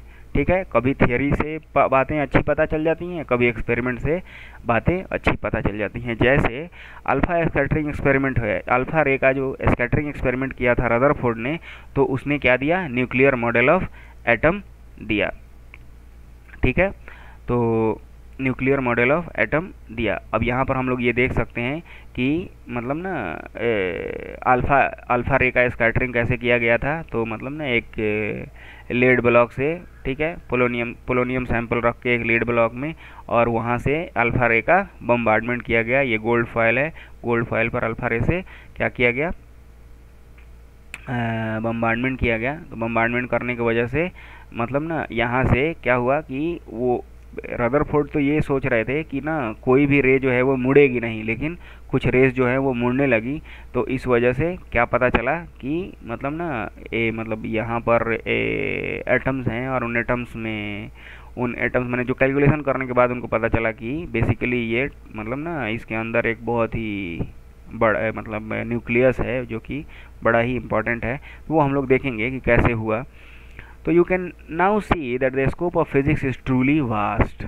अब हम लोग ये देख सकते हैं कि फिज़िक्स का स्कोप जो है वो ट्रू बहुत बड़ा है। बहुत बड़ा कैसे है कि आप ना आकाश गंगाओं से लेकर के मतलब ना आपके जो आप आसमान में जो चीज़ें देखते हैं, जो यूनिवर्स है, जो कॉस्मोलॉजी है, या फिर जो एस्ट्रोनॉमी है, उस वहाँ से लेकर के मतलब ना हजारों लाखों करोड़ों मतलब ना तारों से लेकर के, और उससे लेकर के एटम से छोटे पार्टिकल मतलब ना इलेक्ट्रॉन, प्रोटॉन, न्यूट्रॉन, न्यूट्रॉन से भी छोटे एंटी प्रोटॉन, उससे भी छोटे क्वार्क्स मतलब ना क्वार्क्स, बोसोन्स, इन सारी चीज़ों के बारे में हम लोगों को फिज़िक्स में पढ़ना है।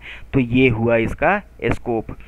तो ये मतलब कहने का मतलब ये हुआ कि इसका स्कोप जो है वो बहुत बड़ा है। कहता है कि it covers a ट्रेमेंडस range of magnitude of physical quantities. ठीक है, अब मतलब ना एक बहुत ही रेंज तक ना फिजिकल क्वांटिटीज़, जैसे कौन कौन सी फिजिकल क्वांटिटीज़ हो सकती हैं, जैसे लेंथ है, मास है, टाइम है, एनर्जी है, एक्सेट्रा। कहता है कि at one and it studies phenomena at very small scale of length.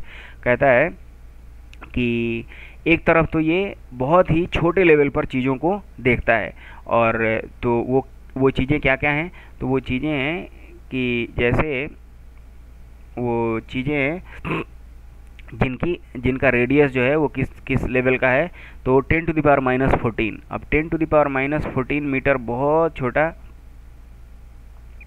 10⁻⁻14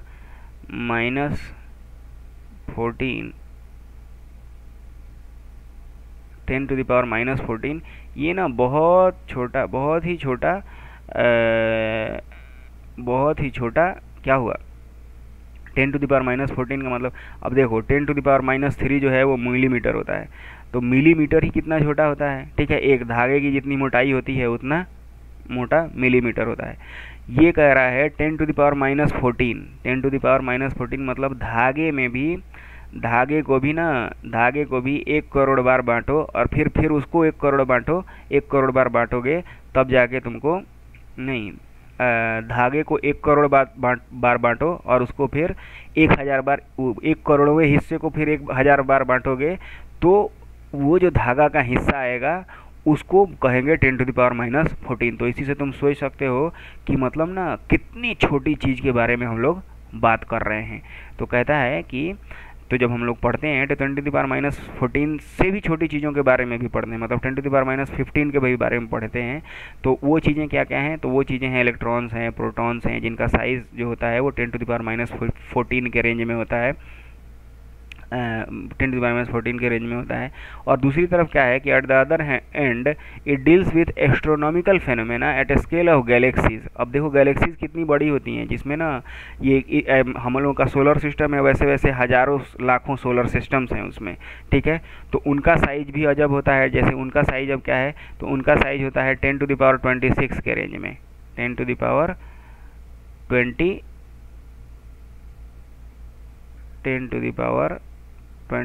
के रेंज में, 10⁻26 के रेंज मीटर में है। तो ये अब तुम इसी से अंदाज़ा लगा सकते हो कि एक तरफ तो 10⁻⁻14 के बारे में हम लोग कर रहे हैं, मतलब एकदम छोटी से छोटी चीज़ का, और यहाँ पर एकदम बड़ी से बड़ी चीज़ के बारे में भी हम लोग फिजिक्स के अंडर में पढ़ते हैं। तो कहता है कि अगर इन दोनों के बीच का डिफरेंस देखा जाए कि इन दोनों के बीच में मतलब कितना फैलाव है, तो आपको पता चलेगा कि the two length scale differ by A factor of 10⁻40 और इवन मोर। अब इन दोनों के बीच में अगर आप फैलाव देखिए तो ये 10⁻40 मतलब ना बहुत ही बड़ा रेंज है।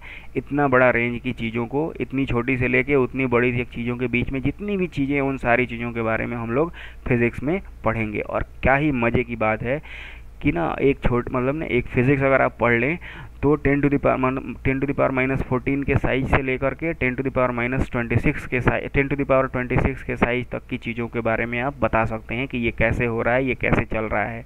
तो कहने का मतलब ये है कि फ़िज़िक्स जो है वो बड़ा ही इंटरेस्टिंग सब्जेक्ट है।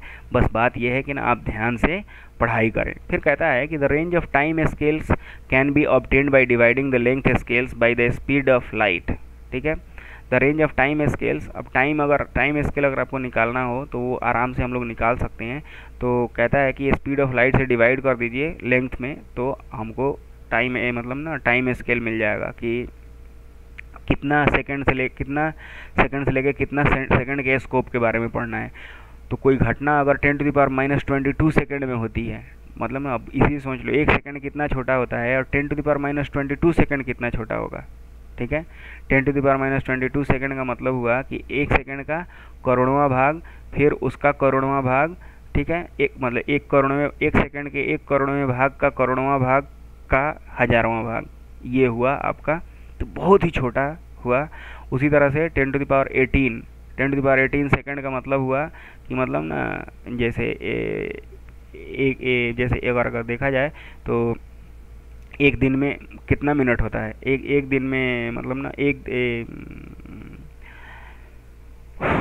एक मिनट में 3600 सेकंड होता है। तो एक घंटे में कितना सेकंड होगा, एक मिनट में एक घंटे में 3600 सेकंड होता है। तो एक दिन में कितना सेकंड होंगे, तो एक दिन में मतलब ना अगर ऐसे लगा लिया जाए तो 4 दूना 8, मतलब ना 20, मतलब तो कहने का मतलब ये हुआ कि ये जो है ये ना मतलब लाखों साल के बराबर ये टाइम है। तो मतलब हम लोग ये करेंगे कि इतने छोटे समय से लेके इतने बड़े समय के बीच की जो भी चीज़ें होंगी उनके बारे में भी हम लोग फिजिक्स में पढ़ते हैं।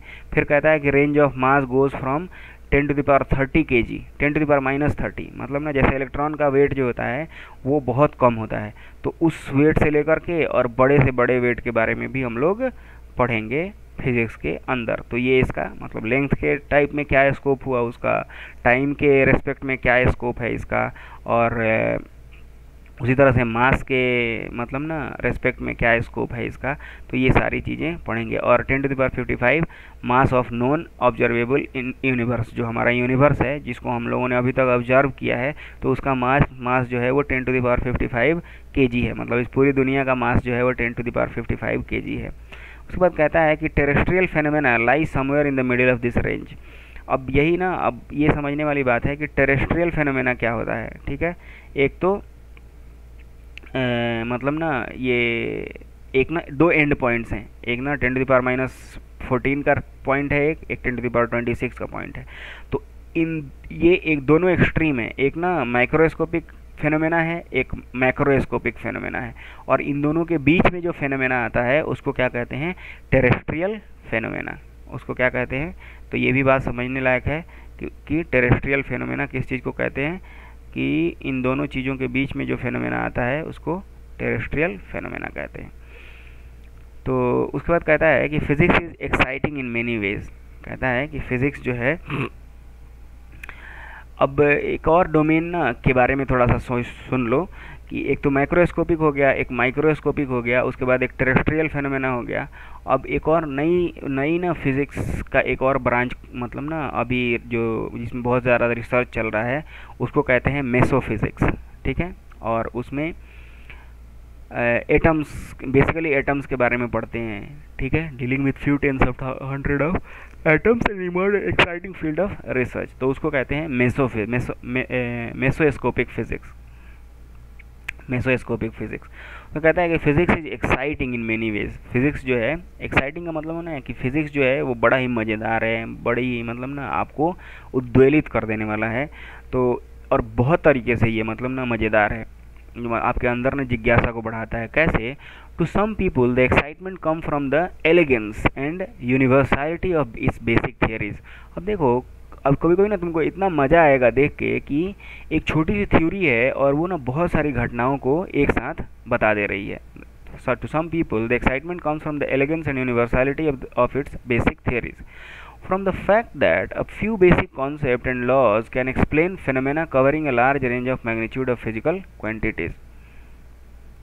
From the fact that a few basic concepts and laws can explain phenomena covering a large range of magnitude of physical quantities. So, to some others, the challenge in carrying out imaginative new experiment to unlock the secret of nature, to verify or refute theories is thrilling. अब देखो कि मतलब ना अब क्या कर रहे हो कि तुम ना पूरी प्रकृति को चैलेंज कर रहे हो। प्रकृति को कैसे चैलेंज कर रहे हो? जैसे कोई प्रकृति में घटना घट रही है, जैसे बारिश हो रही है, और तुम ये पता करना चाहते हो कि ये बारिश क्यों हो रही है, तो ये प्रकृति से चैलेंज करना होगा, क्योंकि प्रकृति में ये घटना घट रही है और आप क्या कर रहे हैं कि चैलेंज करके और उस घटना को माने उसके अंदर का जो रहस्य है उस रहस्य को जान लेते हैं। तो ये कितनी ही मज़ेदार बात है कि ना आप प्रकृति में घटने वाली घटनाओं को चैलेंज करके जान जाते हैं। अब एक तीसरी चीज़ क्या होती है, उसको कहते हैं अप्लाइड फिजिक्स। अप्लाइड फिजिक्स में applied physics is equally demanding. Applied physics का मतलब होता है ना कि फिजिक्स में जो थियरीज डेवलप होती हैं या फिर जो नए नए कॉन्सेप्ट आते हैं उनके एप्लीकेशन से हम लोग क्या क्या मतलब ना उसके एक्सप्लॉयटेशन से और एप्लीकेशन से हम लोग नई नई चीज़ों को बनाते हैं। तो कहता है कि application and exploitation of physical laws to make useful devices, मतलब ना आप फिज़िक्स के लॉ और थियरीज़ को मतलब ना यूज़ करके हम लोग यूज़फुल डिवाइसेस बनाते हैं। जैसे तुम टेलीविज़न देखते हो या फिर कंप्यूटर देख रहे हो या लैपटॉप्स हैं या कुछ, मतलब ये जितनी भी चीज़ें हैं ये सारी इन सारी चीज़ों में फ़िज़िक्स का अप्लाइड फ़िज़िक्स मतलब ना फ़िज़िक्स को अप्लाई किया गया है।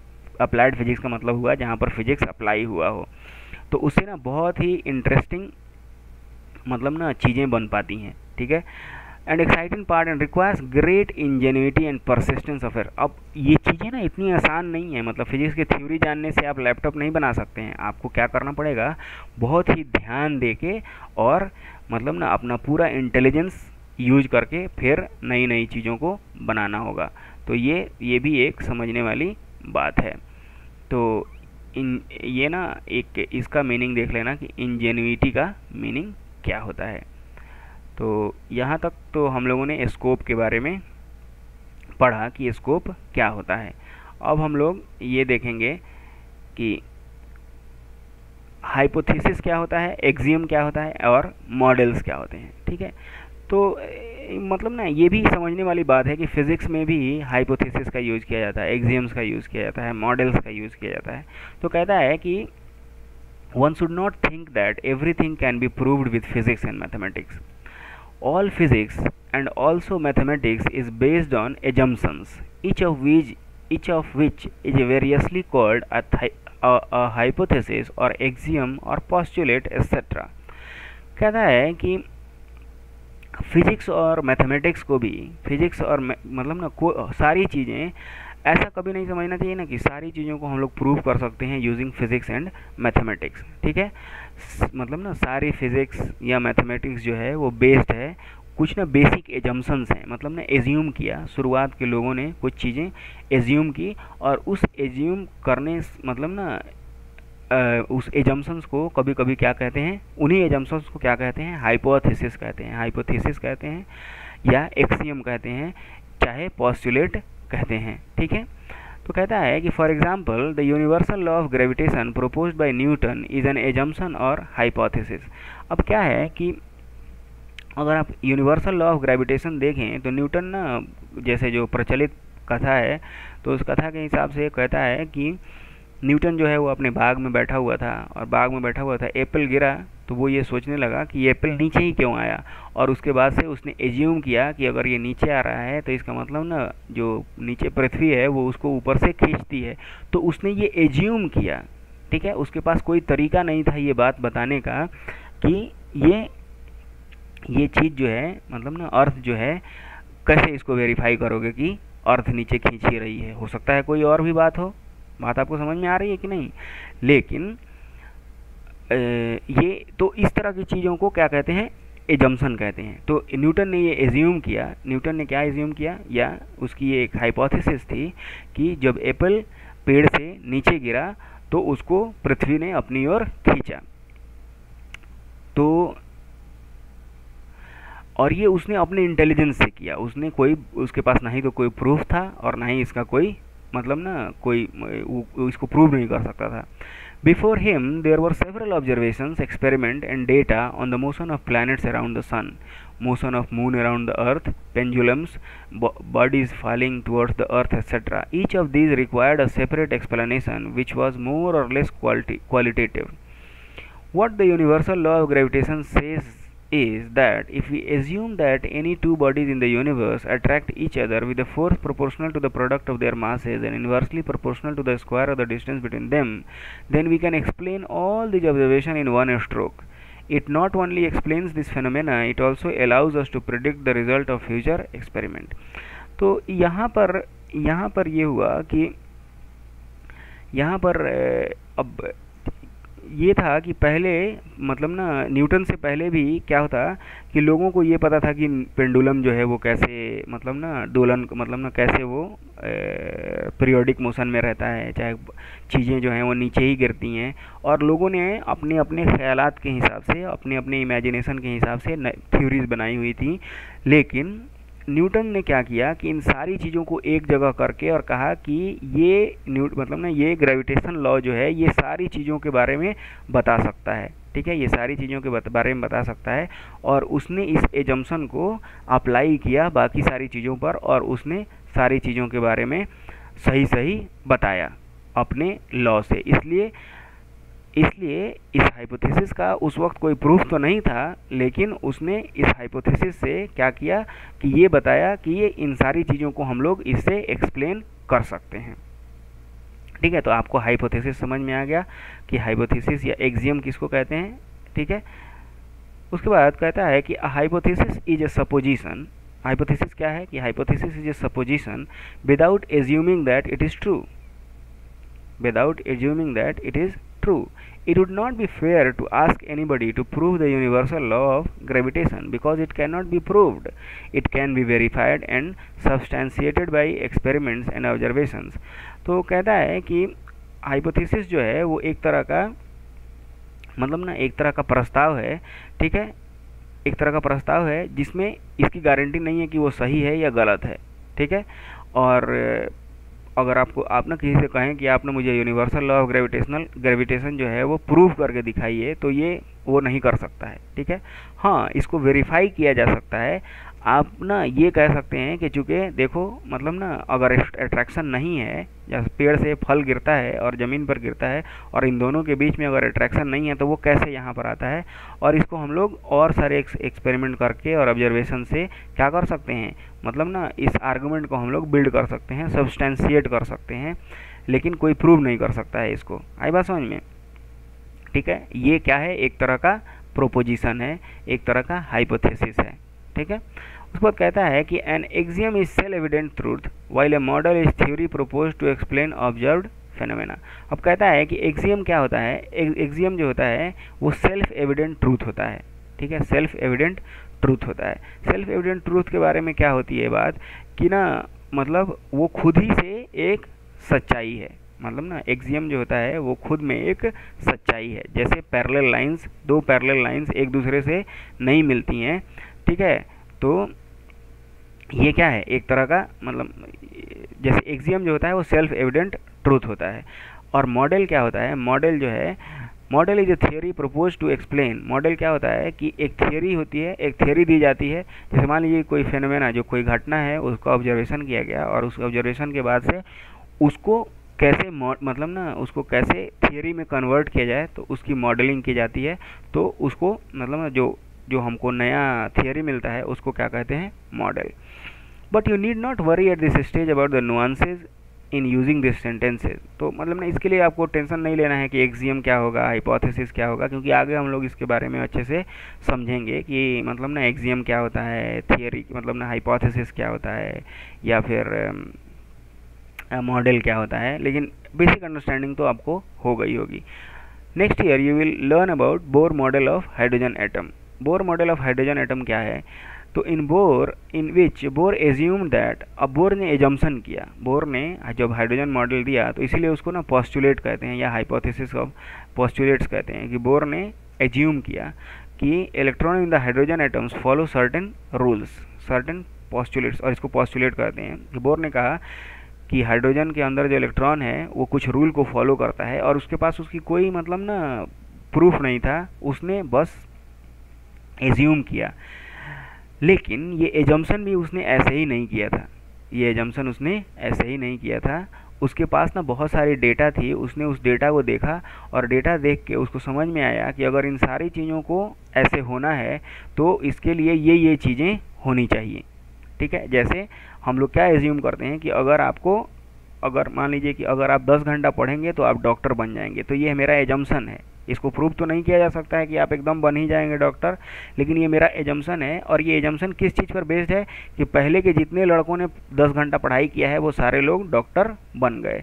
तो ऐसे ही मैंने हवा में उसने पॉस्टुलेट, मैंने हवा में उसने एज्यूम नहीं किया था, उसके पास डेटा थी सब्सटेंशिएट करने के लिए, और उसी डेटा पर बेस्ड उसने क्या किया था, मतलब ना एजम्पशन किया था। तो एक बार ना पॉस्टुलेट्स के बारे में भी ये देख लीजिए कि पॉस्टुलेट किसे कहते हैं।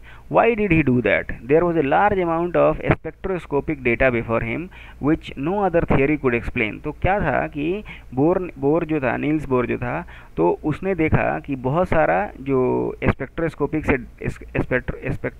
से जो डेटा आया हुआ है, स्पेक्ट्रोस्कोपी एक डिपार्टमेंट ऑफ फिजिक्स है जिसमें ना चीज़ों के बारे में पढ़ते हैं और ये देखते हैं कि ये कैसे इसका मतलब ना स्पेक्ट्रम आता है, इसका स्पेक्ट्रम कैसे आता है। स्पेक्ट्रम के बारे में हम लोग देखेंगे बाद में, बस ये समझने की ज़रूरत है कि स्पेक्ट्रोस्कोपी में स्पेक्ट्रम देखते हैं, किसी भी मटेरियल का स्पेक्ट्रम जो है, किसी भी केमिकल का, किसी भी मॉलिक्यूल का स्पेक्ट्रम कैसे आ रहा है, ठीक है। तो उस स्पेक्ट्रम से तो नील्स बोर के बाद ना ये बहुत सारा स्पेक्ट्रोस्कोपिक डेटा था, और उस डेटा को ना कोई भी थियरी जो थी वो एक्सप्लेन नहीं कर पा रही थी कि ये ऐसा क्यों है, ये डेटा सारा क्यों है। तो इस वजह से उस ना डेटा को एक्सप्लेन करने के लिए बोर ने कुछ चीज़ों को एज्यूम किया कि अगर हाइड्रोजन का एटम इस तरह से बिहेव करे, ठीक है, जो मैं एज्यूम कर रहा हूँ उस तरह से बिहेव करे, तो ये नया डेटा है उसको हम लोग एक्सप्लेन कर सकते हैं। मतलब ना सारा डेटा जो है वो एक्सप्लेन हो जाएगा कि ना ये कैसे कैसे मतलब ना ये डेटा अवेलेबल हुआ है हम लोगों के पास। फिर कहता है कि Einstein's special theory of relativity is also based on 2 postulates. अब आइंस्टाइन इतने बड़े साइंटिस्ट थे, उन्होंने भी क्या किया था, एज्यूम किया था, 2 एजम्पशन किया था। कौन सी एजम्पशन की थी? तो the constancy of speed of electromagnetic radiation and validity of physical laws in all inertial frame of reference. तो कहा कि मतलब ना आइंस्टाइन ने भी जो अपना स्पेशल थ्योरी ऑफ रिलेटिविटी दी थी, तो उसमें 2 चीज़ें एज्यूम की थी कि सारे इनर्शियल फ्रेम ऑफ रेफरेंस में फिजिकल लॉ जो होगा वो वैलिड होगी, और मतलब ना स्पीड जो होगा वो कांस्टेंट होगी। तो उसके बाद कहा कि it would not be wise to ask somebody to prove that the speed of light in vacuum is constant, ठीक है, independent of the source of observer. अब ये भी हम लोग बाद में देखेंगे कि अगर ना आप किसी से कहें कि स्पीड ऑफ लाइट जो है वो वैक्यूम में कांस्टेंट होता है, इसको क्या करो कि ना तुम प्रूव करो, तो वो नहीं प्रूव कर सकता है, ठीक है, क्योंकि जब भी सोर्स और ऑब्जर्वर रहेगा तो क्या होगा कि उसमें कुछ ना कुछ फैलेसी रहेगी, और वो फैलेसी भी हम लोग बाद में देखेंगे, क्योंकि बाद में साइंटिस्ट ने बताया कि वो क्या मतलब ना उसमें क्या थोड़ी सी प्रॉब्लम रह जाती है। तो मतलब कहने का मतलब ये है कि कभी कभी चीज़ों को एज्यूम करना पड़ता है, मतलब साइंटिस्ट लोगों ने एजम्पशन करके फिर मतलब जो डेटा अवेलेबल था उस ज़माने में, उस ज़माने के अवेलेबल डेटा को एजम्पशंस के बेसिस पे क्या किया कि ना बताया, मतलब ना उसको एक्सप्लेन किया कि ये ऐसा क्यों हो रहा है, ठीक है। तो देखो, कहने का मतलब है कि फिज़िक्स में हम लोग जो भी चीज़ें पढ़ते हैं तो बेसिकली हम लोग अपने लॉजिक को क्या करते हैं, स्ट्रॉन्ग करते हैं, ताकि हम लोग जो भी नेचुरल फेनोमेना है उसके बारे में बता सकें। फिर कहता है कि इन मैथमेटिक्स टू, मतलब मैथमेटिक्स में भी क्या होता है कि we need axioms and hypothesis at every stage. मतलब ना मैथमेटिक्स में भी क्या होता है, एक्सियम और हाइपोथेसिस की बहुत ज़रूरत पड़ती है जो एक्सप्लेन करने में मदद करता है। उसके बाद कहता है कि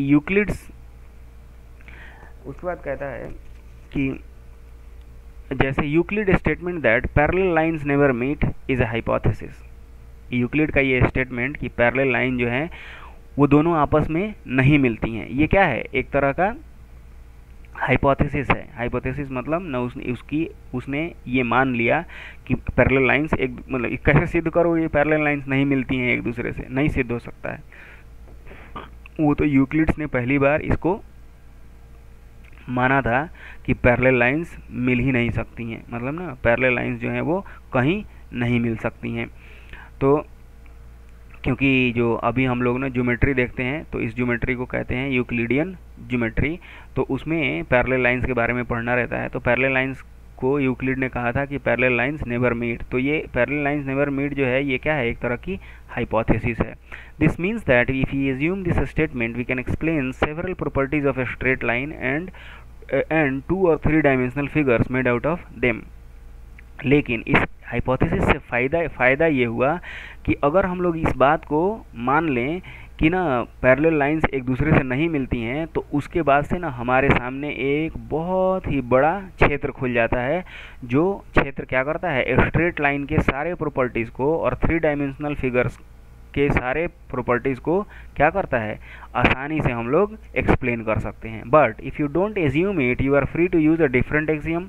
लेकिन ऐसा भी नहीं है कि अगर आप ना इसको एज्यूम नहीं करें तो आप दूसरा कोई एक्सियम बना सकते हैं। मतलब एक्सियम का सेल्फ प्रोवाइडेड ट्रूथ, ठीक है, दूसरा कोई एक्सियम बना सकते हैं और वो एक नई ज्योमेट्री होगी। जैसा कि अभी मतलब ना बहुत सारे मतलब ना जो पिछले कुछ 100-200 सालों में अलग अलग तरह की ज्योमेट्री जो है, जैसे रेने डेकार्टिस ने जो ज्योमेट्री लाई, वो ज्योमेट्री अब मतलब नई ज्योमेट्री बनाई गई, ठीक है। तो कहने का मतलब ये है कि ना इसका ना नए एक्सियम्स भी दिए जा सकते हैं, लेकिन जो कुछ एक्सियम मतलब नॉर्मली ये एक्सियम्स होते हैं या हाइपोथेसिस होते हैं, इनकी प्रूफ नहीं होती है, ठीक है। उसके बाद कहता है कि what lies behind the phenomenal progress of physics in the last few centuries. कहता है कि पिछले कुछ सदियों में फिजिक्स का बड़ा ही ज़बरदस्त डेवलपमेंट हुआ है, ठीक है, तो ऐसा क्यों हुआ, ठीक है, ऐसा क्यों हुआ, ये सोचने वाली बात है कि पिछले सदी में फिजिक्स का बड़ा ही ज़बरदस्त डेवलपमेंट हुआ, तो ऐसा क्यों हुआ। तो कहता है कि great process usually accompanies change in our basic perceptions. Great process usually accompanies change in our basic perceptions. First, it was realized that for scientific progress, only qualitative thinking, though no doubt important, is not enough. Quantitative measurement is central to the growth of science, especially physics, because the laws of nature happens to be expressible in precise mathematical equations. कहता है कि मतलब ना last 2 centuries में ये समझ में लोगों को आ गया कि केवल आप दिमाग में बातों को सोचेंगे, क्वालिटेटिवली अगर सोचेंगे केवल, तो आप ना बहुत ज़्यादा प्रोग्रेस साइंस में नहीं कर सकते हैं, और स्पेशली फिजिक्स में उतना ज़्यादा प्रोग्रेस नहीं कर सकते हैं। आपको क्या करना पड़ेगा कि मैथमेटिक्स का सहारा लेना पड़ेगा, और मैथमेटिक्स से आपको प्रिसाइज इक्वेशंस बना के, क्योंकि सारा नेचर जो है वो प्रिसाइजली मैथमेटिकल इक्वेशंस में आ जाता है, ठीक है। उसके बाद कहा गया कि the second most important insight was that the basic law of physics are universal. दूसरी बात यह है कि एक बात और ये पता चल गई कि फिजिक्स की जो भी बेसिक लॉज हैं, फिजिक्स की जो भी आधारभूत लॉज हैं, वो सारी लॉज जो हैं वो यूनिवर्सल है। वो ऐसा नहीं है कि किसी एक चीज़ में अप्लाई होगा और किसी दूसरी चीज़ में नहीं अप्लाई होगा। उसके बाद कहता है कि the same laws apply in widely different context. Lastly the strategy of approximation turned out to be very successful. अब आखिर मतलब ना ये सारे लॉज जो हैं वो बहुत सारी जगहों पर अप्लाई होते हैं और बहुत सारे कॉन्टेक्स्ट में अप्लाई होते हैं, वो आगे हम लोग देखेंगे, इन्हीं चीज़ों के बारे में तो पढ़ना है। कहता है कि lastly the strategy of approximation turn out to be very successful. उसके बाद कहता है कि most observed phenomena in daily life are rather complicated manifestation of basic laws. कहता है कि आप अपने जीवन में मतलब कठिन से मतलब कितना कोई भी फेनोमेना आप देखते हैं वो क्या है कि उसमें बहुत सारी फोर्सेज इन्वॉल्व होती हैं, मतलब बहुत सारी फोर्सेज इन्वॉल्व होती हैं कॉम्प्लिकेटेड वे में, मतलब ना 1000 10,000 तरह के, मतलब ना कोई भी घटना अगर घट रही होगी तो उसमें जो बेसिक लॉज हैं, बेसिक फिजिक्स के लॉज हैं, उन्हीं सारे बेसिक फिजिक्स के लॉ को मिला करके, भले ही वो थोड़ा कॉम्प्लिकेटेड वे में मिली हुई हैं, वही आपको मतलब ना पर्दे पर दिखती हैं, वही आपको सामने से दिखती हैं, लेकिन उसके अंदर आप देखिएगा तो आप उसको अलग अलग बेसिस लॉज में बांट सकते हैं। तो ये है ब्यूटी ऑफ फिजिक्स। उसके बाद कहता है कि scientist recognise the importance of extracting the essential features of a phenomena from it's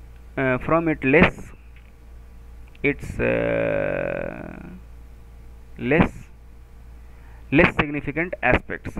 It is not practical to take into account all the complexities of the phenomena in one go.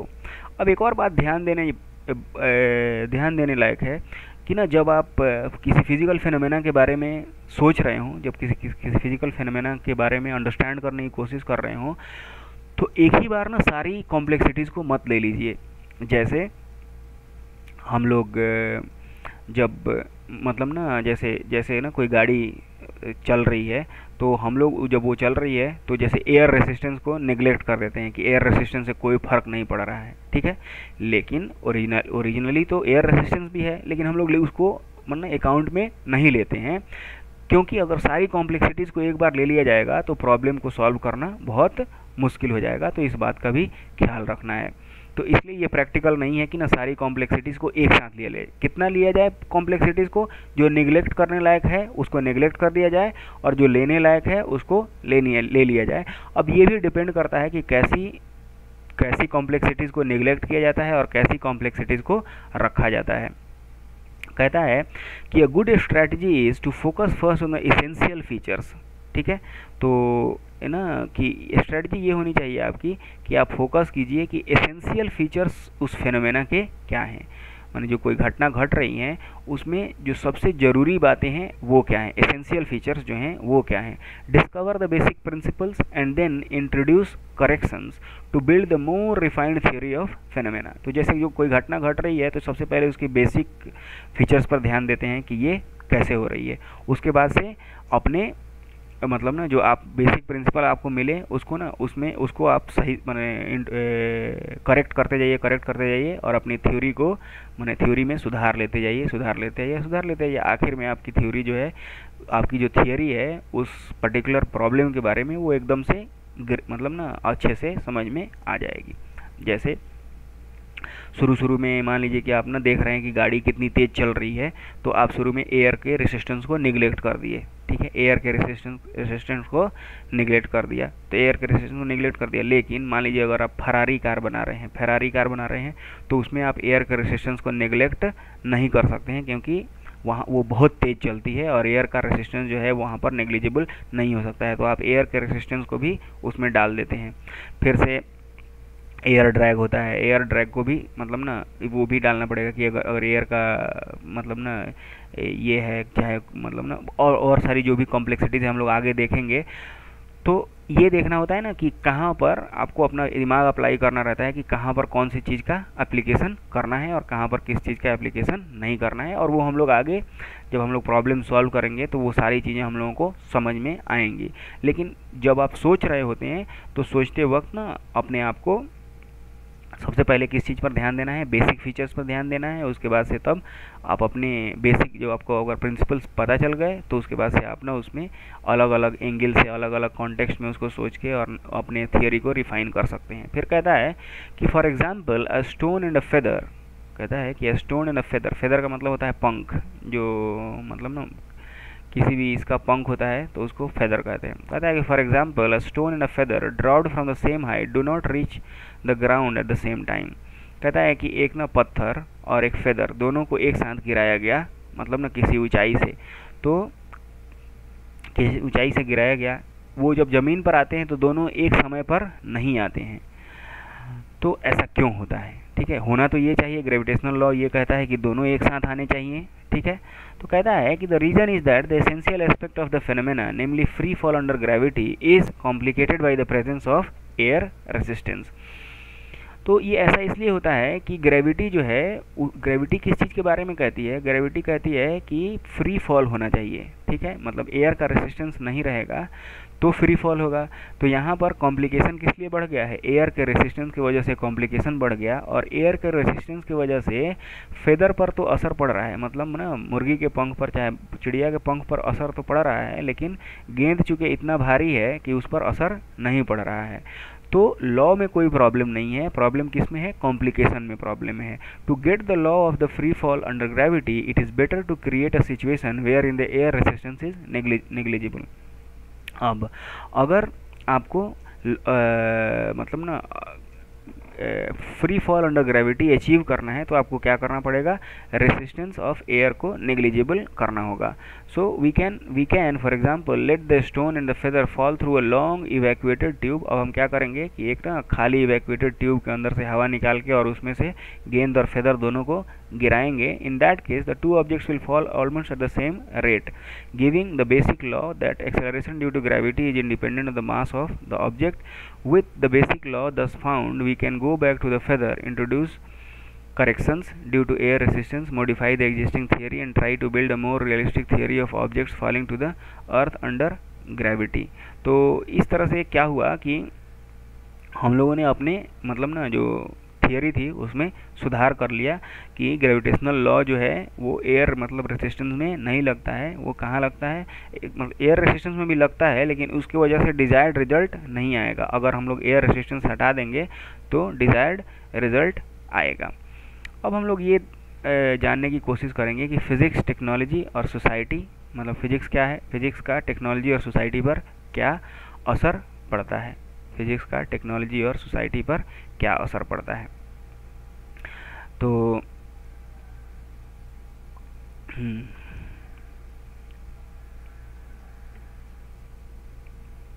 Physics का technology और society पर क्या असर पड़ता है। तो कहता है कि the connection between physics, technology and society can be seen in many examples. तो फिजिक्स, टेक्नोलॉजी और सोसाइटी तीनों एक दूसरे से कनेक्टेड हैं। कैसे कनेक्टेड हैं, तो ये चीज़ हम लोग देखेंगे। The discipline of thermodynamics arose from the need to understand and improve the working of heat engines. तो कहता है कि थर्मोडायनेमिक्स जो है वो discipline of thermodynamics arose from the need to understand and improve the working of heat engines. तो heat engines को improve करने के लिए थर्मोडायनेमिक्स, मतलब फिजिक्स का ये जो डिपार्टमेंट थर्मोडायनेमिक्स आप देखते हैं, ये मतलब ना ये आगे ही इसलिए बढ़ा क्योंकि लोग चाहते थे कि हीट इंजन को कैसे इम्प्रूव किया जाए। तो the steam engine as we know is inseparable from the industrial revolution in England in the 18th century. अब इंडस्ट्रियल रेवोल्यूशन इंग्लैंड में हुआ था, औद्योगिक क्रांति जो हुई थी इंग्लैंड में 18वीं सदी में, तो स्टीम इंजन के वजह से ही इंडस्ट्रियल रेवोल्यूशन हुआ था, which had great impact on the course of human civilisation. और उस वजह से क्या हुआ कि जो हमारी मानव सभ्यता है, ह्यूमन सिविलाइजेशन पर बहुत ज़्यादा असर पड़ा इंडस्ट्रियल सिविलाइजेशन का। Sometimes technology give rise to new physics. तो इस वजह से क्या हुआ कि अब ये बात है कि कभी कभी क्या होता है कि नई टेक्नोलॉजी के आ जाने से फिजिक्स जो है वो इम्प्रूव करती है। और कभी कभी क्या होता है कि नई फिजिक्स जो है वो नई टेक्नोलॉजी देता है। कहता है कि an example of the latter is wireless communication technology that followed the discovery of the basic law of electricity and magnetism in 19th century. तो कहता है कि जैसे अगर आपको ये जानना हो कि फिजिक्स की वजह से टेक्नोलॉजी कैसे डेवलप होती है, तो ये आप देख सकते हैं कि जैसे वायरलेस कम्युनिकेशन टेक्नोलॉजी है, ये 18वीं सदी से मतलब 19वीं सदी से पहले वायरलेस टेक्नोलॉजी नहीं थी। क्यों नहीं थी? क्योंकि फिजिक्स का डेवलपमेंट नहीं हुआ था। जब basic law of electricity and magnetism 19वीं शताब्दी में खोज लिया गया, 19th सेंचुरी में खोज लिया गया, तो क्या हुआ कि वायरलेस कम्युनिकेशन टेक्नोलॉजी जो है वो नई इजाद हुई, वायरलेस कम्युनिकेशन टेक्नोलॉजी। तो यहाँ पर हम लोग ये देख सकते हैं कि क्या होता है कि फिजिक्स जब आगे बढ़ता है तो टेक्नोलॉजी भी आगे बढ़ती है। कहता है कि the application of physics are not always easy to foresee. मतलब ना अब ये भी होता है कि ये भी नहीं है ना कि आप फिज़िक्स का एप्लीकेशन आसानी से ये पता कर लेना कि अगर ये फिज़िक्स में ईजाद हो गया तो इससे कौन कौन सी टेक्नोलॉजी बताई जा सकती है। जैसे एज लेट एज मतलब ना जैसे कि 1933 तक, माने यहाँ तक आप देख सकते हैं कि 1933 तक the great physicist Ernest Rutherford has dismissed the possibility of tapping energy off from atom. अब अर्नेस्ट रदरफोर्ड जैसा मतलब ना साइंटिस्ट, फिजिसिस्ट, उसने कहा कि एटम से एनर्जी तो कोई हासिल ही नहीं कर सकता है, ठीक है। लेकिन but only a few years later, बस 5 साल के बाद हान और माइटनर ने discovered the phenomena of neutron induced fusion of uranium. तो हान और माइटनर ने क्या किया कि यूरेनियम का फिजन करा दिया, which would serve as the basis of nuclear power reactor and nuclear weapons. तो उससे क्या हो गया, न्यूक्लियर फिजन होने से मतलब न्यूक्लियर पावर रिएक्टर्स बने और न्यूक्लियर वेपन्स बने। तो अल्टीमेटली अर्नेस्ट रदरफोर्ड जो कहते थे कि एटम से एनर्जी हासिल नहीं की जा सकती है, उसको किसने हासिल करवा दिया, हान और माइटनर ने न्यूट्रॉन इंड्यूस्ड फिजन को मतलब ईजाद करके न्यूक्लियर पावर रिएक्टर्स और न्यूक्लियर वेपन्स के रूप में एटम से एनर्जी हासिल कर ली। तो ये बात है कि कभी कभी ना फिज़िक्स के डेवलपमेंट से ये नहीं बताया जा सकता है ना कि कौन कौन सा फ़ायदा इससे लिया जा सकता है। दूसरी बात ये है कि yet another important example of physics giving rise to technology is the silicon chip that triggered the computer revolution in the last 3 decade of the 20th century. अब एक दूसरा एग्जाम्पल ये ले सकते हैं कि physics giving rise to technology, मतलब ना फिजिक्स से कैसे टेक्नोलॉजी का एडवांसमेंट हुआ। तो फिजिक्स से जैसे सिलिकॉन चिप जो है, सिलिकॉन चिप से क्या हुआ कि कंप्यूटर में रिवोल्यूशन आ गया 20th सेंचुरी में। 20वीं शताब्दी में कंप्यूटर जो आज आप देख रहे हैं उसमें मेमोरी का साइज बढ़ गया, प्रोसेसिंग स्पीड बढ़ गई। तो the most significant area to which physics has and will contribute in the development of alternative energy sources. कहता है कि फिजिक्स जो है अब नेक्स्ट जो होगा फिजिक्स का डेवलपमेंट वो अल्टरनेटिंग एनर्जी रिसोर्स में होगा। ठीक है, the fossil fuels the plants are dwindling fast. Fossil fuels जो मतलब ना ज़मीन से जो फ्यूल्स निकाले जाते हैं उनको फोसिल फ्यूल्स कहा जाता है। तो वो ड्विंडलिंग का मतलब ना ख़त्म हो रहे हैं जल्दी, dwindling fast, and there is an urgent need to discover new and affordable source of energy। अब ज़रूरत ये है कि affordable source of energy ढूंढी जाए, ऐसे affordable source of energy ढूंढी जाए। तो क्योंकि वो जल्दी जल्दी ख़त्म हो जा रहे हैं, मान लीजिए एनर्जी ख़त्म हो जाएगी तो फिर लोग क्या करेंगे, लोगों के पास कोई चारा नहीं रहेगा। तो कहता है कि considerable progress has already made in the direction, for example in conservation of solar energy, geothermal energy etcetera into electricity. कहता है कि बहुत सारा प्रोग्रेस हुआ है जो फिजिक्स की देन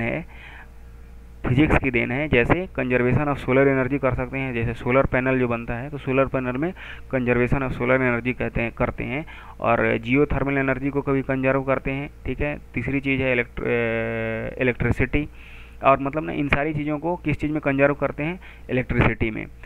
लेकिन बहुत सारा अभी अचीव करना बाकी है, but much more is still to be accomplished.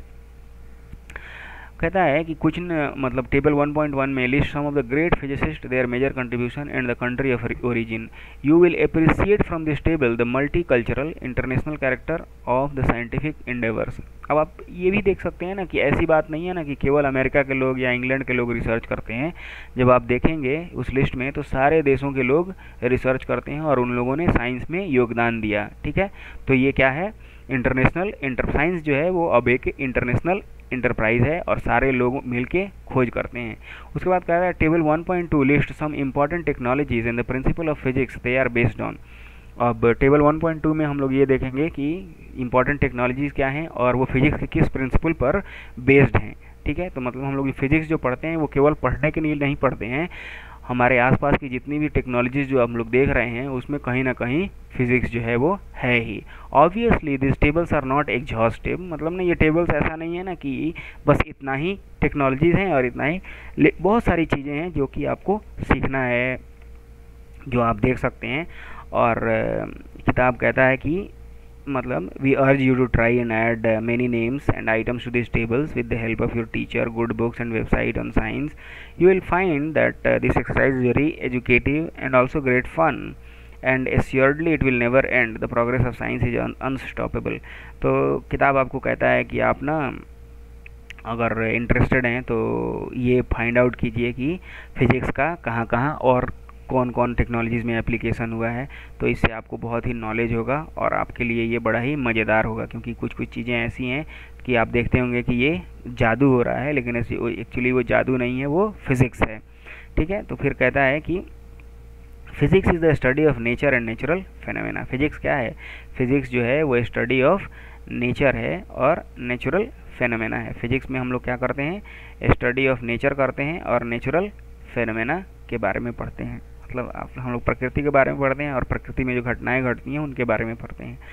Physicist try to discover the rules that are operating in nature. Physicist क्या काम करते हैं, ठीक है। अब ये क्वेश्चन आपके दिमाग में उठ सकता है कि फिजिक्स तो स्टडी ऑफ नेचर है, नेचुरल फिनोमेना है, फिजिसिस्ट क्या करते हैं। तो फिजिसिस्ट ये करते हैं कि ये घटनाएं जिस रूल से हो रही हैं, ठीक है, जिस रूल से ये घटनाएं हो रही हैं, चाहे ये नेचर जो है ये जिससे ऑपरेट हो रहा है, उन रूल्स को वो लोग फाइंड आउट करते हैं। और कैसे फाइंड आउट करते हैं, on the basis of observations, ठीक है, ऑब्जर्वेशंस, एक्सपेरिमेंटेशन एंड एनालिसिस।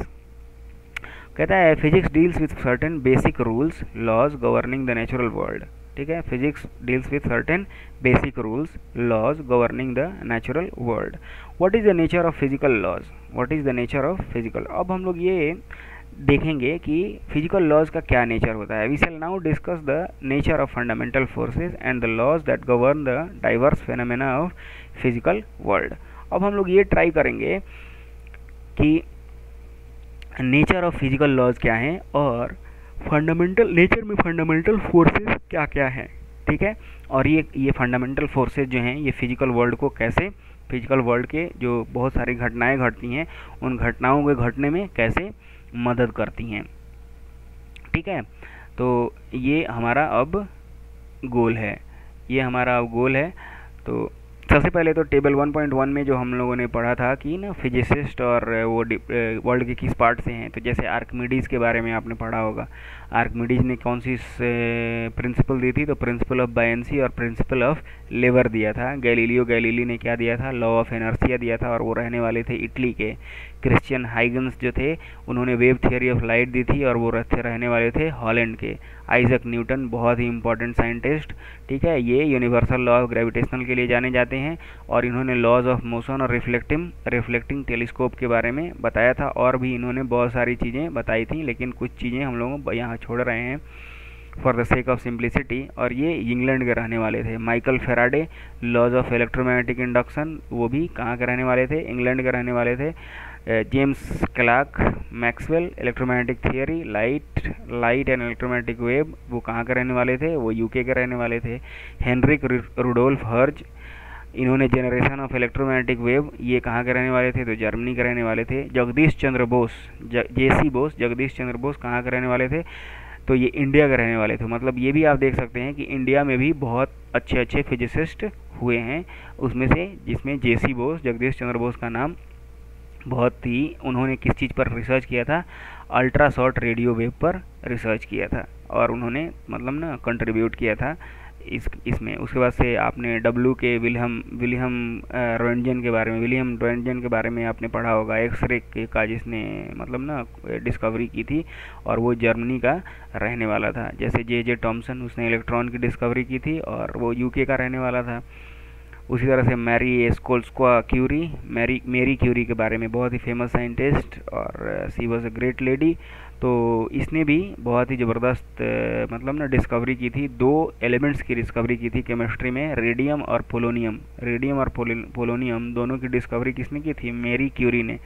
और नेचुरल मतलब रेडियो एक्टिविटी जो होती है, और ये रहने वाली थी पोलैंड की रहने वाली थी मतलब क्यूरी, मेरी क्यूरी। और उसके बाद से जो करंट बहुत ही फेमस साइंटिस्ट एल्बर्ट आइंस्टाइन, उसने क्या किया था, explanation of photo electric effect, theory of relativity, special theory of relativity उन्होंने दी थी। तो ये सारी इम्पोर्टेंट थियरीज जो है वो इन लोगों ने दी थी। अब हम लोग इसमें चलते हैं, टेबल 2 के बारे में हम लोग डिस्कस कर रहे थे कि मतलब ना फिजिक्स का जैसे विक्टर फ्रांसिस हेस है, आर.ए. मिलिकन, तो ये सब आप एक बार पढ़ के देखिएगा कि किसने क्या दिया, कैसे दिया। वैसे हम लोग आगे भी एक बार फिर से देखेंगे। तो अब हम लोग ये देखेंगे कि फंडामेंटल फोर्सेस इन नेचर क्या क्या हैं। We all have an intuitive notion of force, मतलब हम लोग सारे लोग जो हैं, हम लोगों को एक तरह का इंट्यूशन है कि फोर्स क्या होता है, हम लोगों की एक समझ है। इंट्यूशन का मतलब होता है फंडामेंटल फोर्सेस इन नेचर। तो हम लोग तो अभी ये देखेंगे कि फंडामेंटल फोर्सेस इन नेचर क्या क्या हैं। तो अब हम लोगों को इंट्यूशन है, मतलब हम लोगों को एक समझ है कि फंडामेंटल फोर्स मतलब फोर्स क्या होता है, ठीक है, आपको भी समझ है कि फोर्स क्या होता है। इंट्यूशन का मतलब होता है समझ, इंट्यूशन का मतलब होता है समझ। तो हम लोगों को ये समझ तो है कि फोर्सेस क्या होती हैं, मतलब फोर्स से क्या समझते हो। तो अब लेकिन हम लोग उसको और एक्सप्लेन करके समझने की कोशिश करते हैं। In our experience force is needed to push, force is needed to push, carry और थ्रो ऑब्जेक्ट्स। ठीक है, तो हम लोग अपनी मतलब ना डे टू डे लाइफ में फोर्सेस को कब एक्सपीरियंस करते हैं, जब किसी चीज़ को धकेलना रहता है या खींचना रहता है या उठाना रहता है या फेंकना रहता है या उसको ना मतलब डिफॉर्म करना रहता है, माने पिचकाना रहता है या फिर उसको तोड़ना रहता है। We also experience the impact of forces on us. मतलब ना अगर हमको मान लीजिए कोई कोई आदमी घूसा मारता है तो हमें समझ में आता है, मतलब ये इम्पैक्ट ऑफ फोर्स है आपको। Like when a moving object hit us or we are in merry go round, going from this intuitive माने इस समझ going from this intuitive notion to the proper scientific concept of force is not a trivial matter। अब हम लोग को समझ में तो आता है, लेकिन अगर साइंटिफिकली अगर आपको कहा जाए कि कॉन्सेप्ट ऑफ फोर्स क्या है, तो वहाँ तक मतलब इस समझ से वहाँ तक जाने में बहुत मतलब ना इतना आसान नहीं है। क्यों आसान नहीं है, तो आप देख सकते हैं कि पहले के जो थिंकर्स थे या मतलब ना जो बहुत बड़े माना जो जिन्होंने बहुत मेहनत करके पढ़ाई की थी, तो उसमें सबसे ऊपर नाम आता है अरिस्टोटल का। अरिस्टोटल मतलब अरस्तु। तो उसने भी फोर्स के बारे में सोचा था कि फोर्स क्या चीज़ होती है, लेकिन उसका जो आइडिया था, his ideas were wrong. Earlier thinkers like Aristotle had wrong ideas about it. मतलब ना उसका आइडिया जो फोर्स के बारे में था वो गलत था। The correct notion of force was arrived by. तो सबसे पहले सबसे बेस्ट जो मतलब फोर्स के बारे में डेफिनेशन दिया तो वो किसने दिया, आइजक न्यूटन ने दिया in his famous laws of motion. He also gave an explicit form for the force of gravitational attraction between two bodies. We shall learn these matters in subsequent chapter.